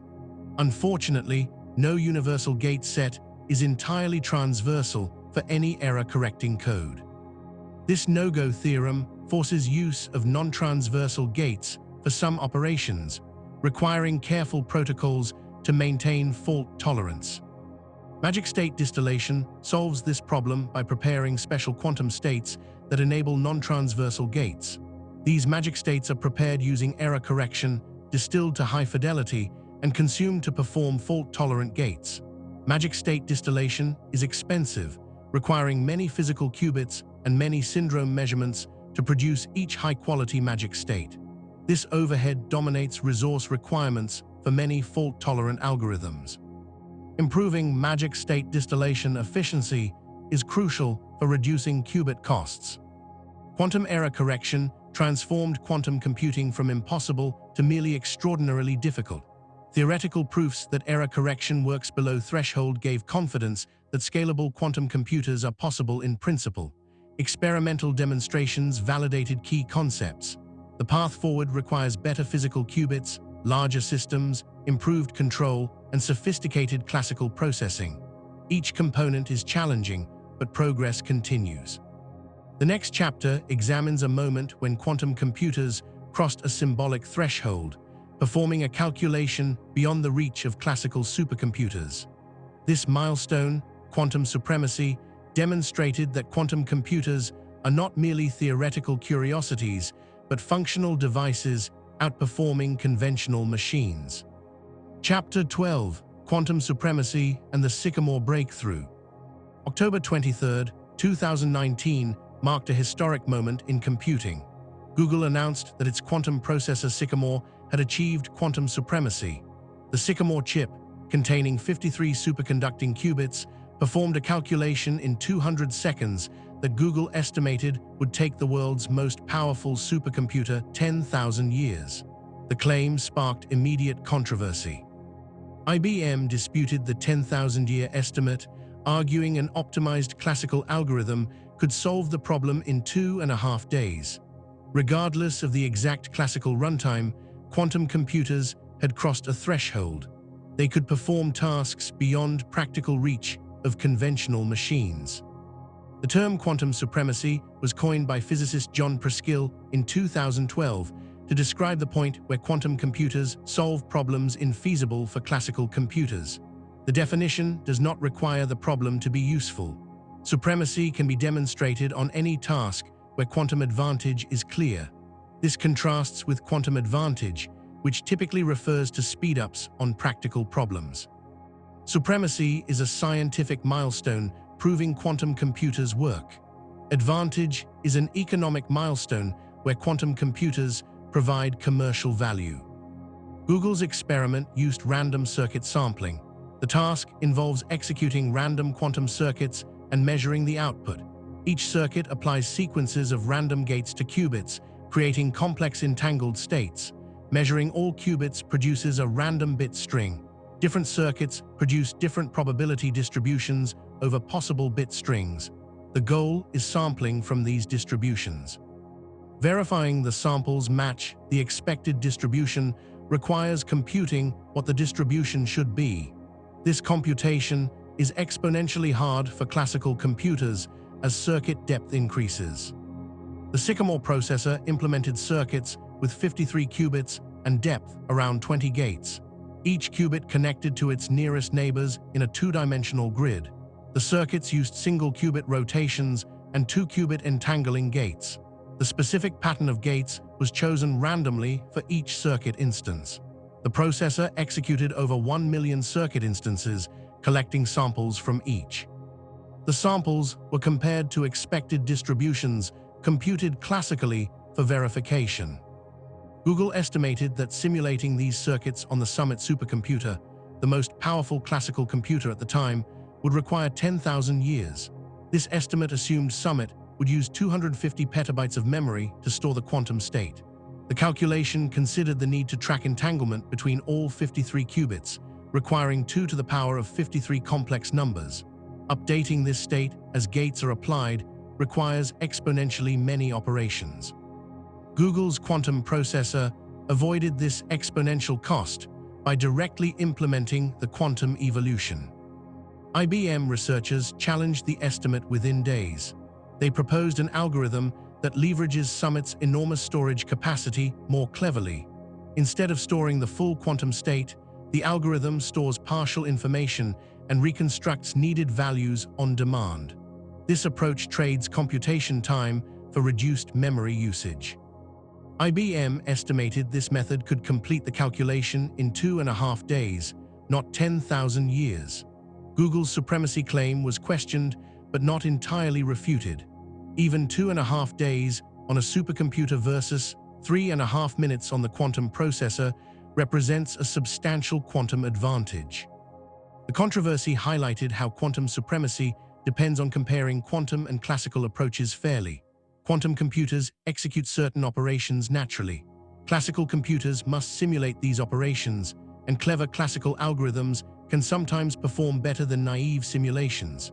The gap between quantum and classical runtimes narrows as classical algorithms improve, but grows as quantum circuits deepen. Supremacy is not a permanent threshold. It is a moving target that quantum computers must stay ahead of. Google's experiment faced other criticisms. The random circuit sampling task has no practical application. It does not solve optimization problems, simulate molecules, or break encryption. It exists solely to demonstrate quantum supremacy. Critics argued that achieving supremacy on a useless task is not particularly meaningful. Defenders countered that demonstrating quantum processors work at all, performing any task beyond classical computers, represents crucial progress. Supremacy proves the hardware functions as quantum theory predicts. Practical applications can follow once hardware matures. Another criticism involved error rates. The Sycamore processor had imperfect gates. Each gate operation introduced small errors. Over 20 gate layers, errors accumulated significantly. Google estimated achieving about 0.2% fidelity, meaning the output matched ideal noiseless circuits only 2 times out of 1,000. Classical computers do not suffer such errors. They produce exact results deterministically. Quantum computers producing mostly garbage with a 2% signal buried in noise hardly seems superior, critics argued. Google responded that classical simulation of noisy quantum circuits is also hard. The noise does not make the problem easier for classical computers. In fact, accurately simulating noise requires tracking how decoherence spreads through the system, potentially making classical simulation harder. The 2% fidelity was sufficient for the supremacy claim because even extracting that small signal from a 53-qubit system exceeds classical capabilities. Improving fidelity through error correction would strengthen the advantage further. The experiment used cross-entropy benchmarking to verify results. This method compares the frequency of observed bit strings to their expected probabilities. If the quantum computer samples correctly, frequently observed strings should have high theoretical probabilities. The cross-entropy score quantifies this correlation. A score of 0 means the quantum computer outputs random garbage. A score of 1 means perfect sampling. Sycamore achieved cross-entropy around 0.2, confirming meaningful correlation above random guessing. Chinese researchers countered Google's supremacy claim with their own achievements. In 2020, a team at the University of Science and Technology of China demonstrated quantum supremacy using photonic quantum computers. Their experiment used boson sampling, a different computational task involving photons passing through optical networks. They claimed their photonic processor solved problems infeasible for classical supercomputers. In 2021, the same group demonstrated a superconducting processor called Zhongji with 66 qubits, surpassing Sycamore's qubit count. The Zhongji processor achieved faster sampling than Sycamore on similar random circuit tasks. Chinese researchers estimated classical supercomputers would require years to simulate their circuits. These results suggested quantum supremacy was reproducible across different research groups and technologies. Multiple independent demonstrations strengthened confidence that quantum processors genuinely outperform classical computers on specific benchmarks. The race for larger processors with more qubits and lower error rates accelerated. IBM pursued a different strategy, focusing on quantum volume rather than raw qubit count. Quantum volume combines qubit number, gate fidelity, and connectivity into a single metric. A processor with fewer qubits but better quality and connectivity can have higher quantum volume than a noisier processor with more qubits. IBM argued quantum volume better captures computational power than qubit count alone. They achieved steady improvements in quantum volume, demonstrating that better qubits matter as much as more qubits. By 2025, IBM reached quantum volumes enabling complex algorithms on dozens of qubits. Google focused on error correction demonstrations. Competing approaches reflected different philosophies. Google pursued large noisy processors to explore where quantum advantage emerges and to test error correction. IBM developed smaller but higher quality systems to enable near-term applications. Both strategies advance quantum computing through different paths. The optimal approach remains unclear and may depend on specific applications. Quantum supremacy experiments revealed practical challenges beyond qubit count and gate fidelity. Classical verification becomes impossible as quantum systems scale. For Sycamore, Google could classically compute expected results for verification. For larger systems, even verification exceeds classical capabilities. You cannot check whether the quantum computer is correct without being able to solve the problem classically. This creates a trust problem. How do you know the quantum computer works if you cannot verify its output? Cryptographic protocols offer partial solutions. Techniques like certifiable randomness allow verifying that quantum outputs have properties only correct quantum computers can produce, without simulating the full quantum computation. Interactive proof protocols let quantum computers convince classical verifiers they performed correctly. These methods provide probabilistic confidence rather than certainty, but may suffice for practical applications where approximate answers are acceptable. Quantum supremacy also raised questions about the quantum computing roadmap. Achieving supremacy on random circuits is far from running Shor's algorithm to break encryption or simulating molecules for drug discovery. Those applications require not just more qubits, but error correction, bringing physical error rates down by factors of millions. The gap between supremacy experiments and useful quantum computing remains enormous. Estimates suggest practical applications require thousands or millions of qubits, depending on the problem and how much error correction overhead is needed. Despite limitations, quantum supremacy marked a turning point. For decades, quantum computing was theoretical. Physicists believed quantum mechanics allowed powerful computers, but no proof existed that such devices could be built. Supremacy experiments provided that proof. They demonstrated quantum processors operating according to quantum mechanical principles and outperforming classical machines. Skeptics could no longer dismiss quantum computing as impossible or impractical. The question shifted from whether quantum computers can work to when they will become useful, and for what applications. The next chapter explores quantum tunneling, one of the strangest quantum phenomena that both enables and challenges quantum computers. Tunneling allows particles to pass through barriers that classical physics forbids. This effect powers superconducting qubits, but also causes leakage errors that degrade performance. Understanding tunneling illuminates how quantum effects operate at scales where the boundary between quantum and classical worlds blurs. Chapter 13: Quantum Tunneling and Strange Applications. Classical physics draws a clear boundary between the possible and impossible.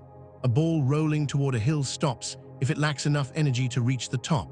An electron approaching a potential barrier bounces back if its energy falls short of the barrier height.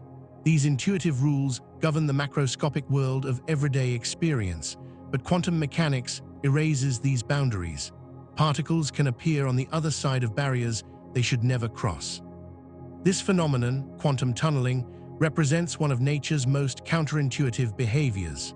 It enables nuclear fusion in stars, powers the scanning tunneling microscope that images individual atoms, and creates both opportunities and problems for quantum computers. The mathematics of quantum tunneling emerges from the wave nature of particles. An electron approaching a potential barrier is not a tiny ball following a definite trajectory. It is a wave function describing probability amplitudes spread across space. When this wave encounters a barrier, classical physics says it should reflect completely if the barrier exceeds the electron's energy. But the wave function does not stop abruptly at the barrier edge. It penetrates into the forbidden region, decaying exponentially with distance. If the barrier is thin enough, the wave function extends through to the other side. A small amplitude remains beyond the barrier, representing a finite probability of finding the electron there. Measuring the electron's position forces the wave function to collapse. If the measurement finds the electron beyond the barrier, it has tunneled through. The electron never possessed enough energy to climb over the barrier. It never existed inside the barrier in any classical sense, yet it appears on the other side with the same energy it started with. The barrier does not slow the electron or absorb energy. Tunneling is instantaneous and energy-conserving, violating no fundamental laws despite seeming impossible. The tunneling probability depends exponentially on barrier thickness and height. Double the barrier width, and tunneling probability drops exponentially. Increase the barrier height, and probability plummets even faster. This exponential sensitivity makes tunneling negligible for thick or high barriers, but significant for nanometer-scale structures. An electron facing a barrier 1 nanometer thick might have a 10% tunneling probability. The same electron facing a barrier 10 nanometers thick has effectively zero chance of tunneling. This extreme sensitivity to dimensions makes tunneling both useful and problematic in different contexts. Nuclear fusion in stars proceeds through quantum tunneling. Hydrogen nuclei in the sun's core must fuse to form helium, releasing energy that powers sunshine. But nuclei carry positive electric charge. They repel each other through the Coulomb force. Overcoming this repulsion classically requires temperatures billions of degrees hotter than the sun's core. Stellar fusion should be impossible at the mere 15 million degree core temperature. Yet the sun shines because protons tunnel through the Coulomb barrier, separating them. The wave functions of approaching protons overlap before they reach classical contact. This overlap enables fusion at temperatures far below the classical requirement. Radioactive alpha decay represents another tunneling phenomenon. Heavy atomic nuclei sometimes emit alpha particles, clusters of 2 protons and 2 neutrons. Inside the nucleus, the alpha particle is bound by the strong nuclear force. A potential barrier surrounds the nucleus. Classically, the alpha particle lacks energy to escape, yet occasionally it tunnels through the barrier and flies away. The exponential dependence of tunneling probability on barrier dimensions explains why different radioactive isotopes have vastly different half-lives. Slight changes in nucleus size or alpha particle energy shift tunneling probability by orders of magnitude, changing half-lives from microseconds to billions of years. The scanning tunneling microscope revolutionized surface science by exploiting quantum tunneling to image individual atoms. Invented by Gerd Binnig and Heinrich Rohrer at IBM Zurich in 1981, the scanning tunneling microscope uses a sharp metal tip positioned a few angstroms above a conducting surface. At this separation, electron wave functions from the tip overlap with surface wave functions. Applying a voltage between tip and surface causes electrons to tunnel across the gap. The tunneling current is extraordinarily sensitive to the tip surface distance, changing by a factor of 10 for every angstrom change in separation. By scanning the tip across the surface and measuring tunneling current, the microscope builds an image revealing surface topography at atomic resolution. Atoms protrude slightly from the surface, reducing the tip-atom distance and increasing tunneling current. Valleys between atoms increase distance and decrease current. The resulting image shows individual atoms arranged in crystal lattices, surface defects, and adsorbed molecules. No optical microscope can achieve such resolution because visible light wavelengths are thousands of times larger than atoms.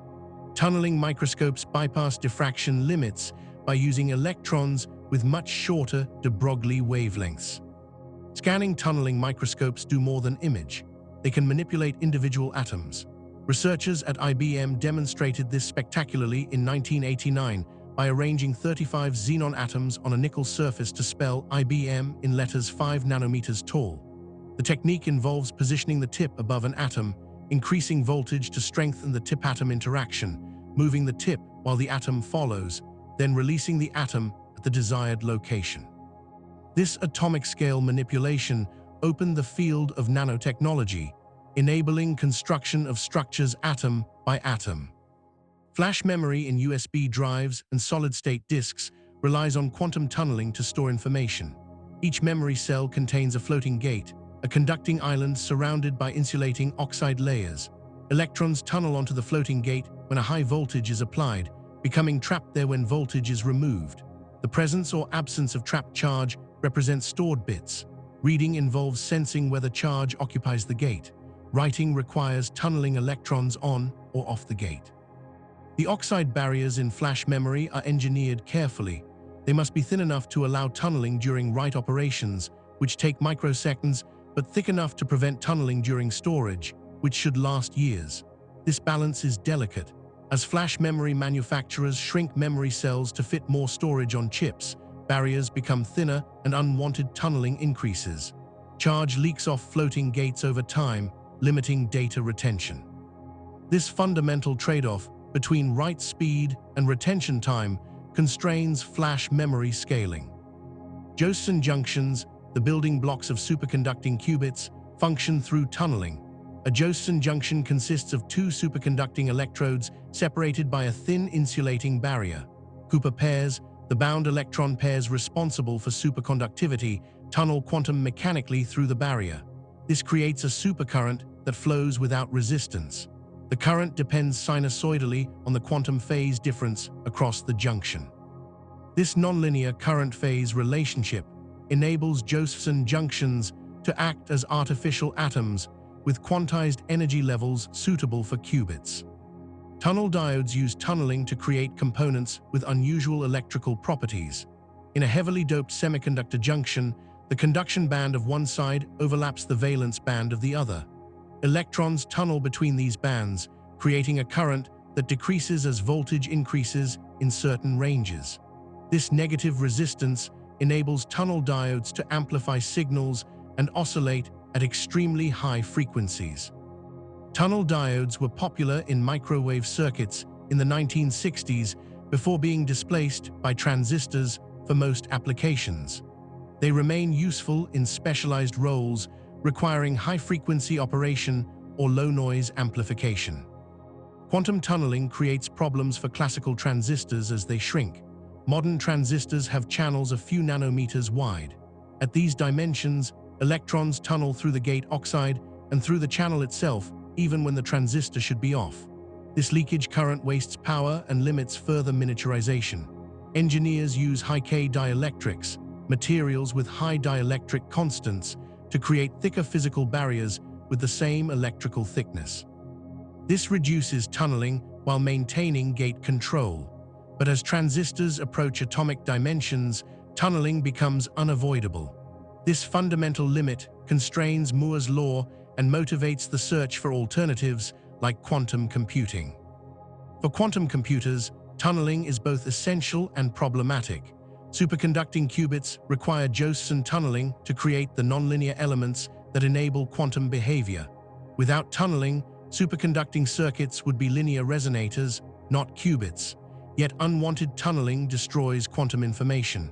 Qubits can tunnel between different energy levels, causing bit flip errors. They can tunnel into states outside the computational subspace, called leakage errors, which error correction cannot fix easily.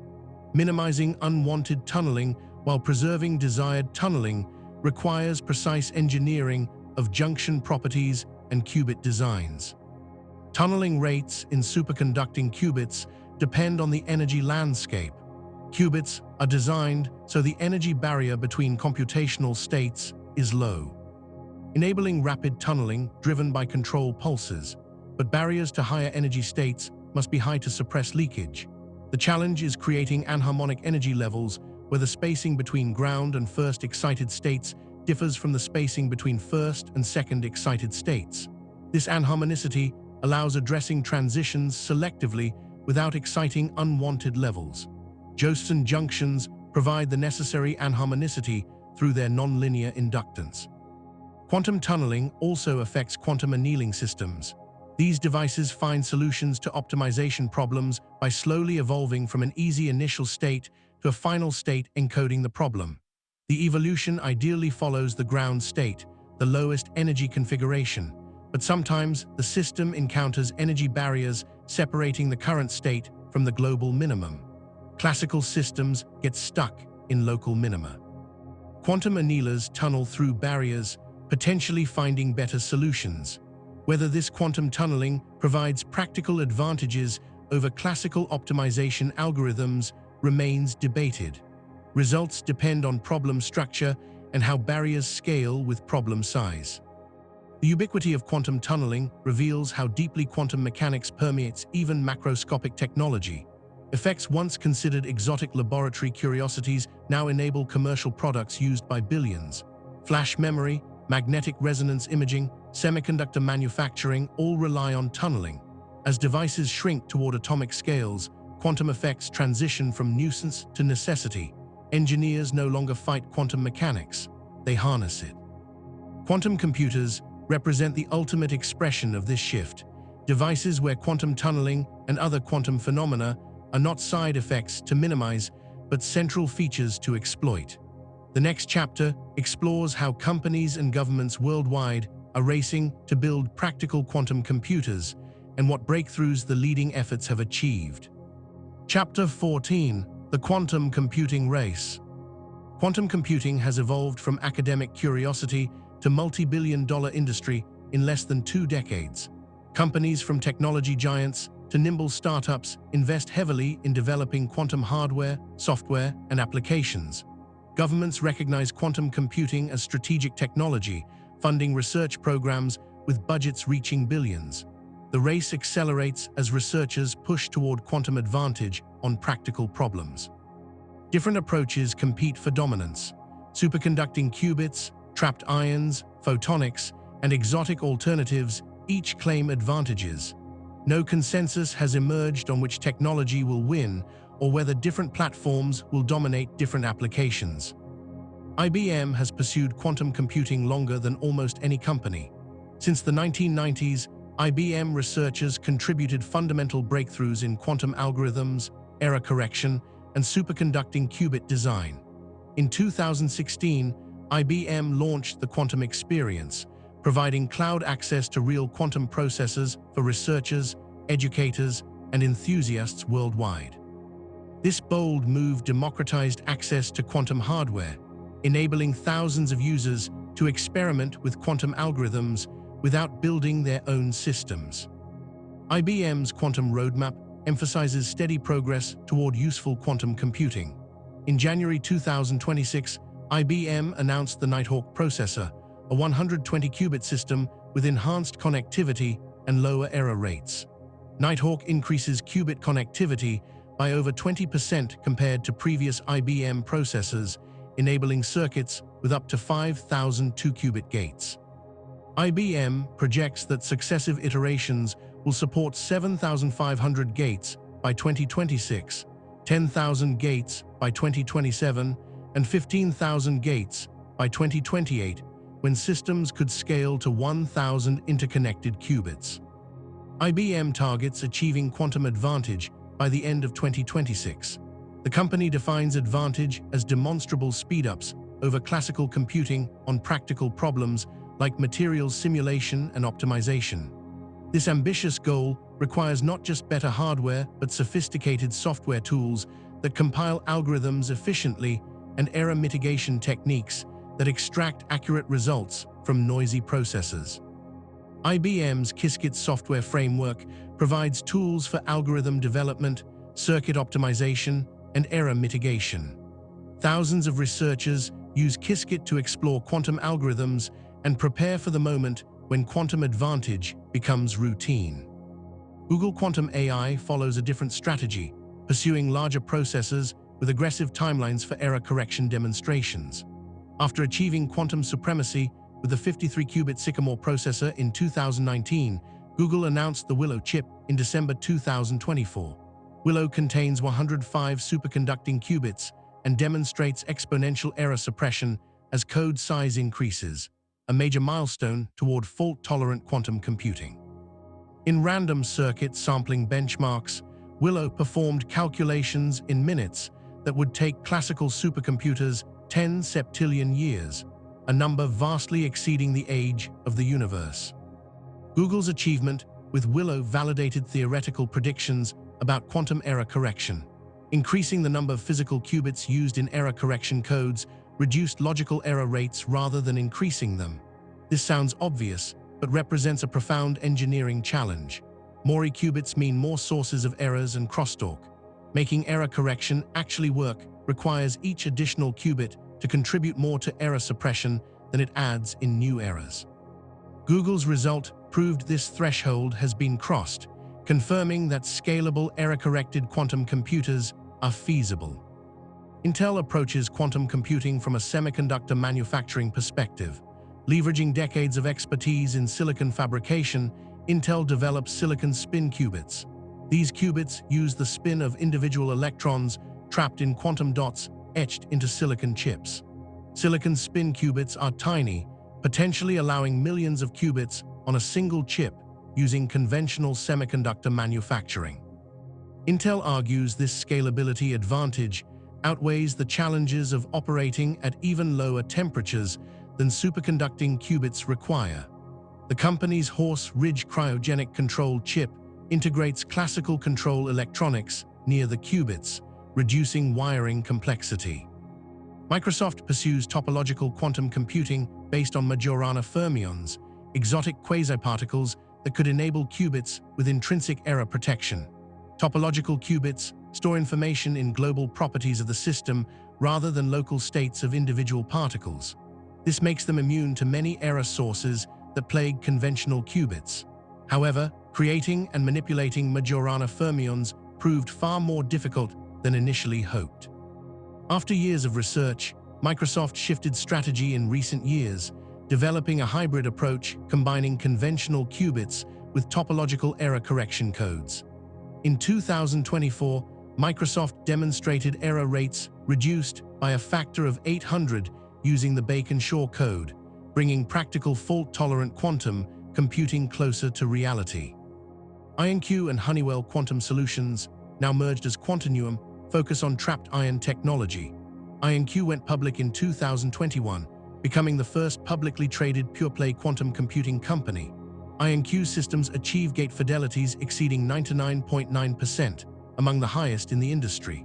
The company targets scaling to hundreds of ions by deploying multiple trap zones that shuttle ions between regions for different operations. IonQ signed contracts with government agencies and corporations to provide quantum computing services, aiming to demonstrate commercial viability before achieving full quantum advantage. Rigetti Computing develops superconducting quantum processors with unique chiplet architectures. In 2025, Rigetti introduced the Ankaa 3 processor, achieving median 2-qubit gate fidelity of 99.5%. Rigetti's chiplet approach connects multiple smaller quantum processor units into larger systems, similar to how graphics processors connect multiple chiplets. This modular design potentially eases manufacturing and allows mixing components with different characteristics. Rigetti partnered with Quanta Computer, receiving a $250 million investment to scale production and integrate quantum processors into hybrid cloud computing platforms. China's quantum computing efforts accelerated dramatically in recent years. The University of Science and Technology of China demonstrated both photonic and superconducting quantum supremacy experiments. The Zhongzhi processor achieved faster sampling rates than Google's Sycamore on similar benchmarks. Chinese companies including Alibaba, Baidu, and Tencent launched quantum computing initiatives. Alibaba Cloud provides access to quantum processors through cloud services. The Chinese government invested billions in quantum technology as part of strategic plans to lead emerging technologies. State funding supports academic research, commercial development, and infrastructure for quantum networks. D-Wave Systems takes a fundamentally different approach called quantum annealing. Unlike gate-based quantum computers that manipulate qubits through sequences of gates, quantum annealers embed optimization problems into the energy landscape of a quantum system. The system evolves to its ground state, which encodes the solution. D-Wave built processors with thousands of qubits, far exceeding gate-based systems, because quantum annealing requires less precise control than gate operations. However, quantum annealers solve only specific optimization problems and cannot run general quantum algorithms like Shor's factorization. Whether quantum annealing provides speedups over classical optimization remains contested. Some studies show performance matching or exceeding classical heuristics on specific problems. Others find classical algorithms perform as well or better after tuning. The debate continues as D-Wave improves hardware and researchers develop better benchmarks. D-Wave argues that even if speedups are modest today, quantum annealing will scale better than classical approaches as problem sizes grow. The company targets applications in logistics, finance, and machine learning, where optimization problems are ubiquitous. Startups pursue exotic qubit technologies, hoping to leapfrog established approaches. PsiQuantum bets on photonic quantum computing, arguing that silicon photonics manufacturing can scale to millions of qubits faster than other technologies. The company raised over $600 million and plans to build a million-qubit fault-tolerant quantum computer using integrated photonics. Atom computing uses arrays of neutral atoms trapped by optical tweezers as qubits.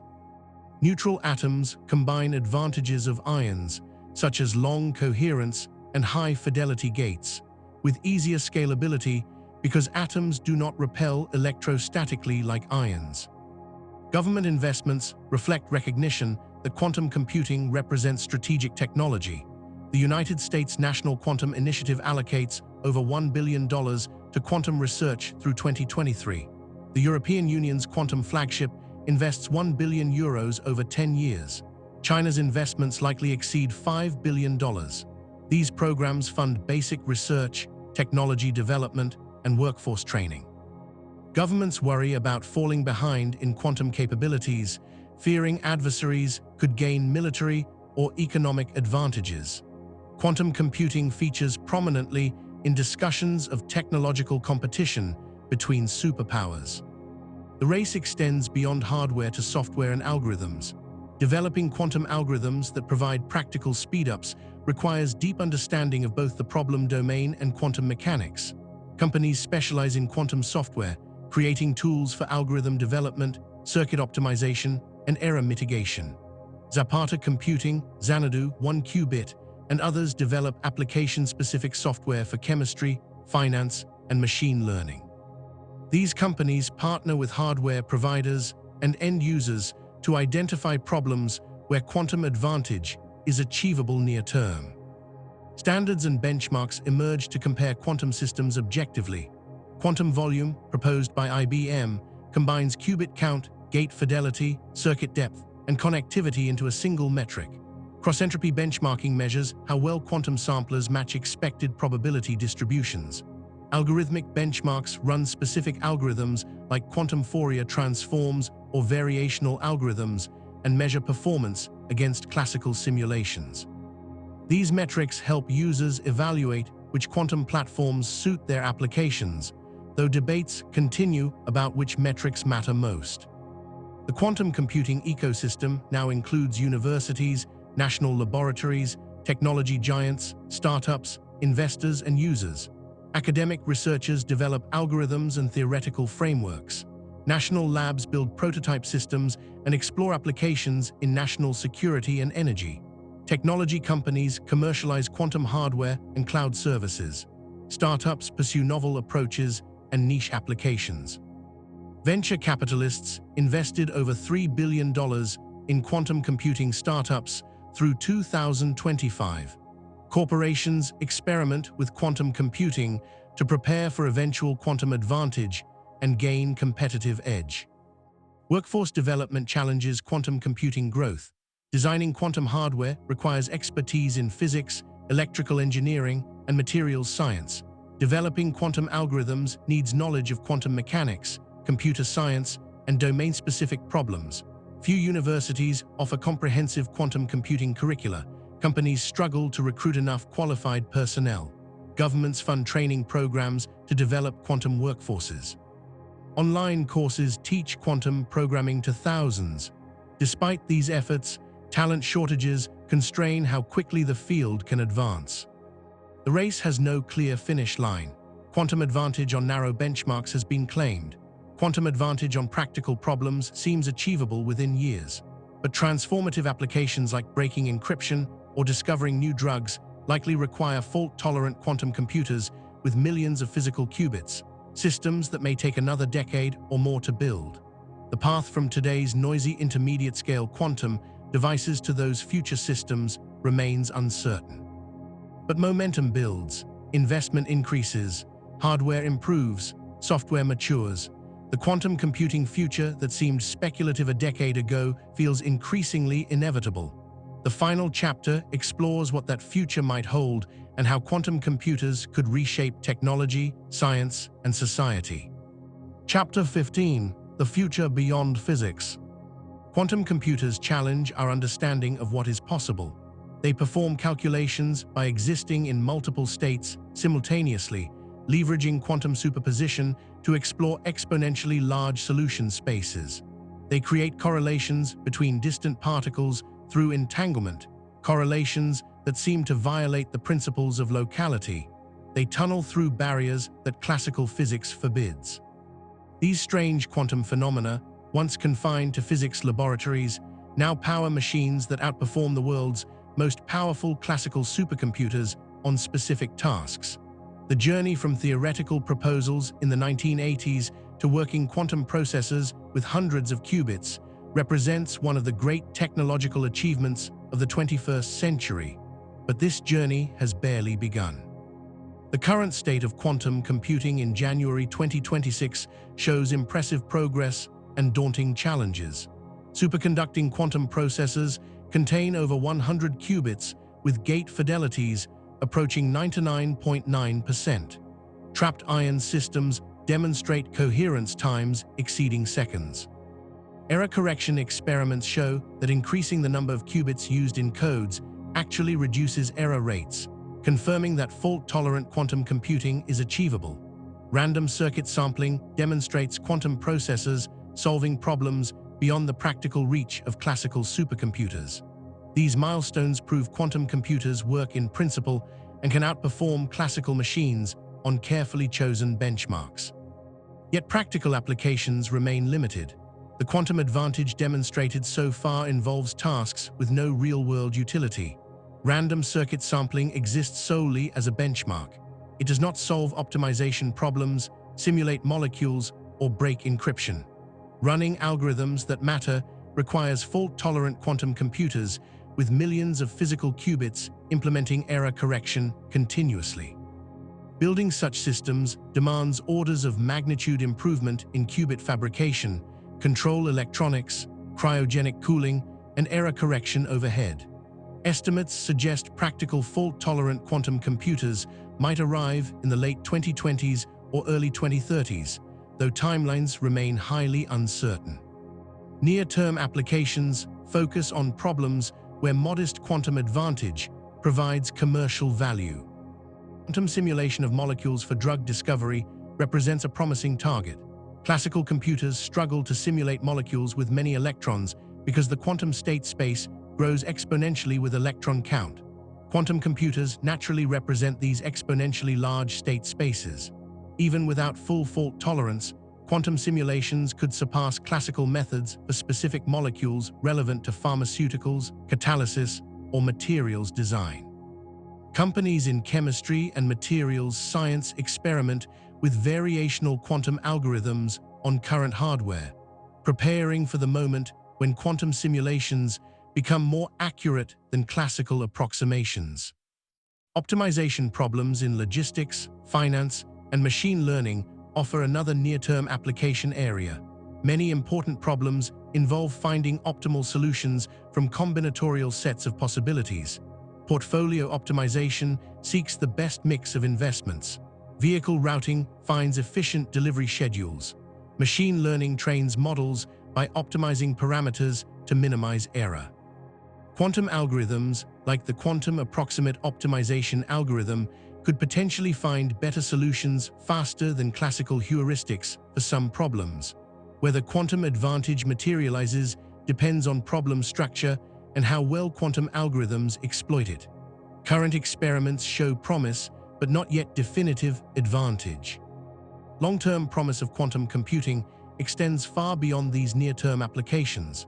Simulating quantum systems accurately would revolutionize chemistry and materials science. Designing new catalysts to reduce energy consumption in chemical production could address climate change. Discovering room-temperature superconductors would transform power transmission and enable new technologies. Understanding protein folding precisely would accelerate drug development and biomaterial design. These applications require simulating quantum mechanical systems with hundreds or thousands of particles, tasks completely intractable for classical computers. Fault-tolerant quantum computers could make them routine. Artificial intelligence might be transformed by quantum computing, though the path remains unclear. Some quantum machine learning algorithms promise exponential speedups for tasks like pattern recognition and data classification. However, rigorous analysis reveals many proposed speedups disappear when accounting for the cost of loading classical data into quantum states. Quantum computers excel at manipulating quantum information, but struggle with classical input-output bottlenecks. Whether quantum machine learning will revolutionize AI or remain a niche tool depends on finding problems where quantum advantages survive these bottlenecks. The threat to modern cryptography looms as quantum computers scale. Shor's algorithm, running on a fault-tolerant quantum computer with a few thousand logical qubits, could break RSA encryption and other public key systems, protecting internet commerce, banking, and secure communications. Governments and corporations store encrypted data, expecting it to remain secret for decades. An adversary could harvest encrypted data today and decrypt it later once quantum computers become powerful enough. This harvest now, decrypt later threat motivates urgent development of post-quantum cryptography, encryption methods resistant to quantum attacks. The National Institute of Standards and Technology finalized the first post-quantum cryptography standards in August 2024. These algorithms, including Crystal's Kyber for encryption and Crystal's dilithium for digital signatures, rely on mathematical problems like lattice-based cryptography that remain hard even for quantum computers. Organizations must transition to these new standards before quantum computers threaten current encryption. The migration will take years or decades as systems are updated and old protocols phased out. The race between deploying post-quantum cryptography and building cryptographically relevant quantum computers determines whether a dangerous window of vulnerability emerges. Quantum communication networks represent another frontier where quantum mechanics enables capabilities impossible classically. Quantum key distribution uses entangled photons to generate encryption keys that are provably secure against any eavesdropper, even one with a quantum computer. Any attempt to intercept the quantum communication disturbs the quantum states in detectable ways. China demonstrated satellite-based quantum key distribution in 2020, distributing encryption keys between ground stations thousands of kilometers apart. The European Union funds the Quantum Internet Alliance to develop infrastructure for long-distance quantum communication across Europe. A full quantum internet would connect quantum computers into networks that leverage entanglement for distributed quantum computing and enhanced sensing. Quantum sensors using entangled particles could achieve measurement precision beyond the standard quantum limit, improving gravitational wave detectors, magnetic field sensors, and atomic clocks. Distributed quantum computing could allow multiple quantum processors to tackle problems collaboratively, pooling resources to simulate systems too large for individual machines. These applications remain largely theoretical, but research programs worldwide work toward demonstrating prototype quantum networks. Limitations exist that quantum computers may never overcome. Not all problems benefit from quantum algorithms. Many important computational tasks, from sorting data to web browsing to word processing, show no quantum advantage. Quantum computers will not replace classical computers for everyday computing. They will supplement classical systems, tackling specialized problems where quantum effects provide leverage. This hybrid model, with classical computers handling most tasks and quantum coprocessors addressing specific problems, likely characterizes the foreseeable future. Physical limits constrain how large quantum computers can grow. Coherence times, even with error correction, may impose practical limits on circuit depth. Control complexity scales poorly as qubit numbers increase. Each qubit requires control lines, readout electronics, and calibration. A million-qubit system might need millions of control signals managed with nanosecond precision. The engineering challenges of building and operating such systems are formidable. Some researchers question whether million-qubit fault-tolerant quantum computers are practical even if theoretically possible. Philosophical implications of quantum computing extend beyond technology. Quantum computers force confrontation with the deepest puzzles of quantum mechanics. What does it mean for a system to exist in superposition of exponentially many states? How can measuring one qubit instantly determine the outcome of measuring an entangled partner light years away without violating relativity? Why does observation collapse superpositions?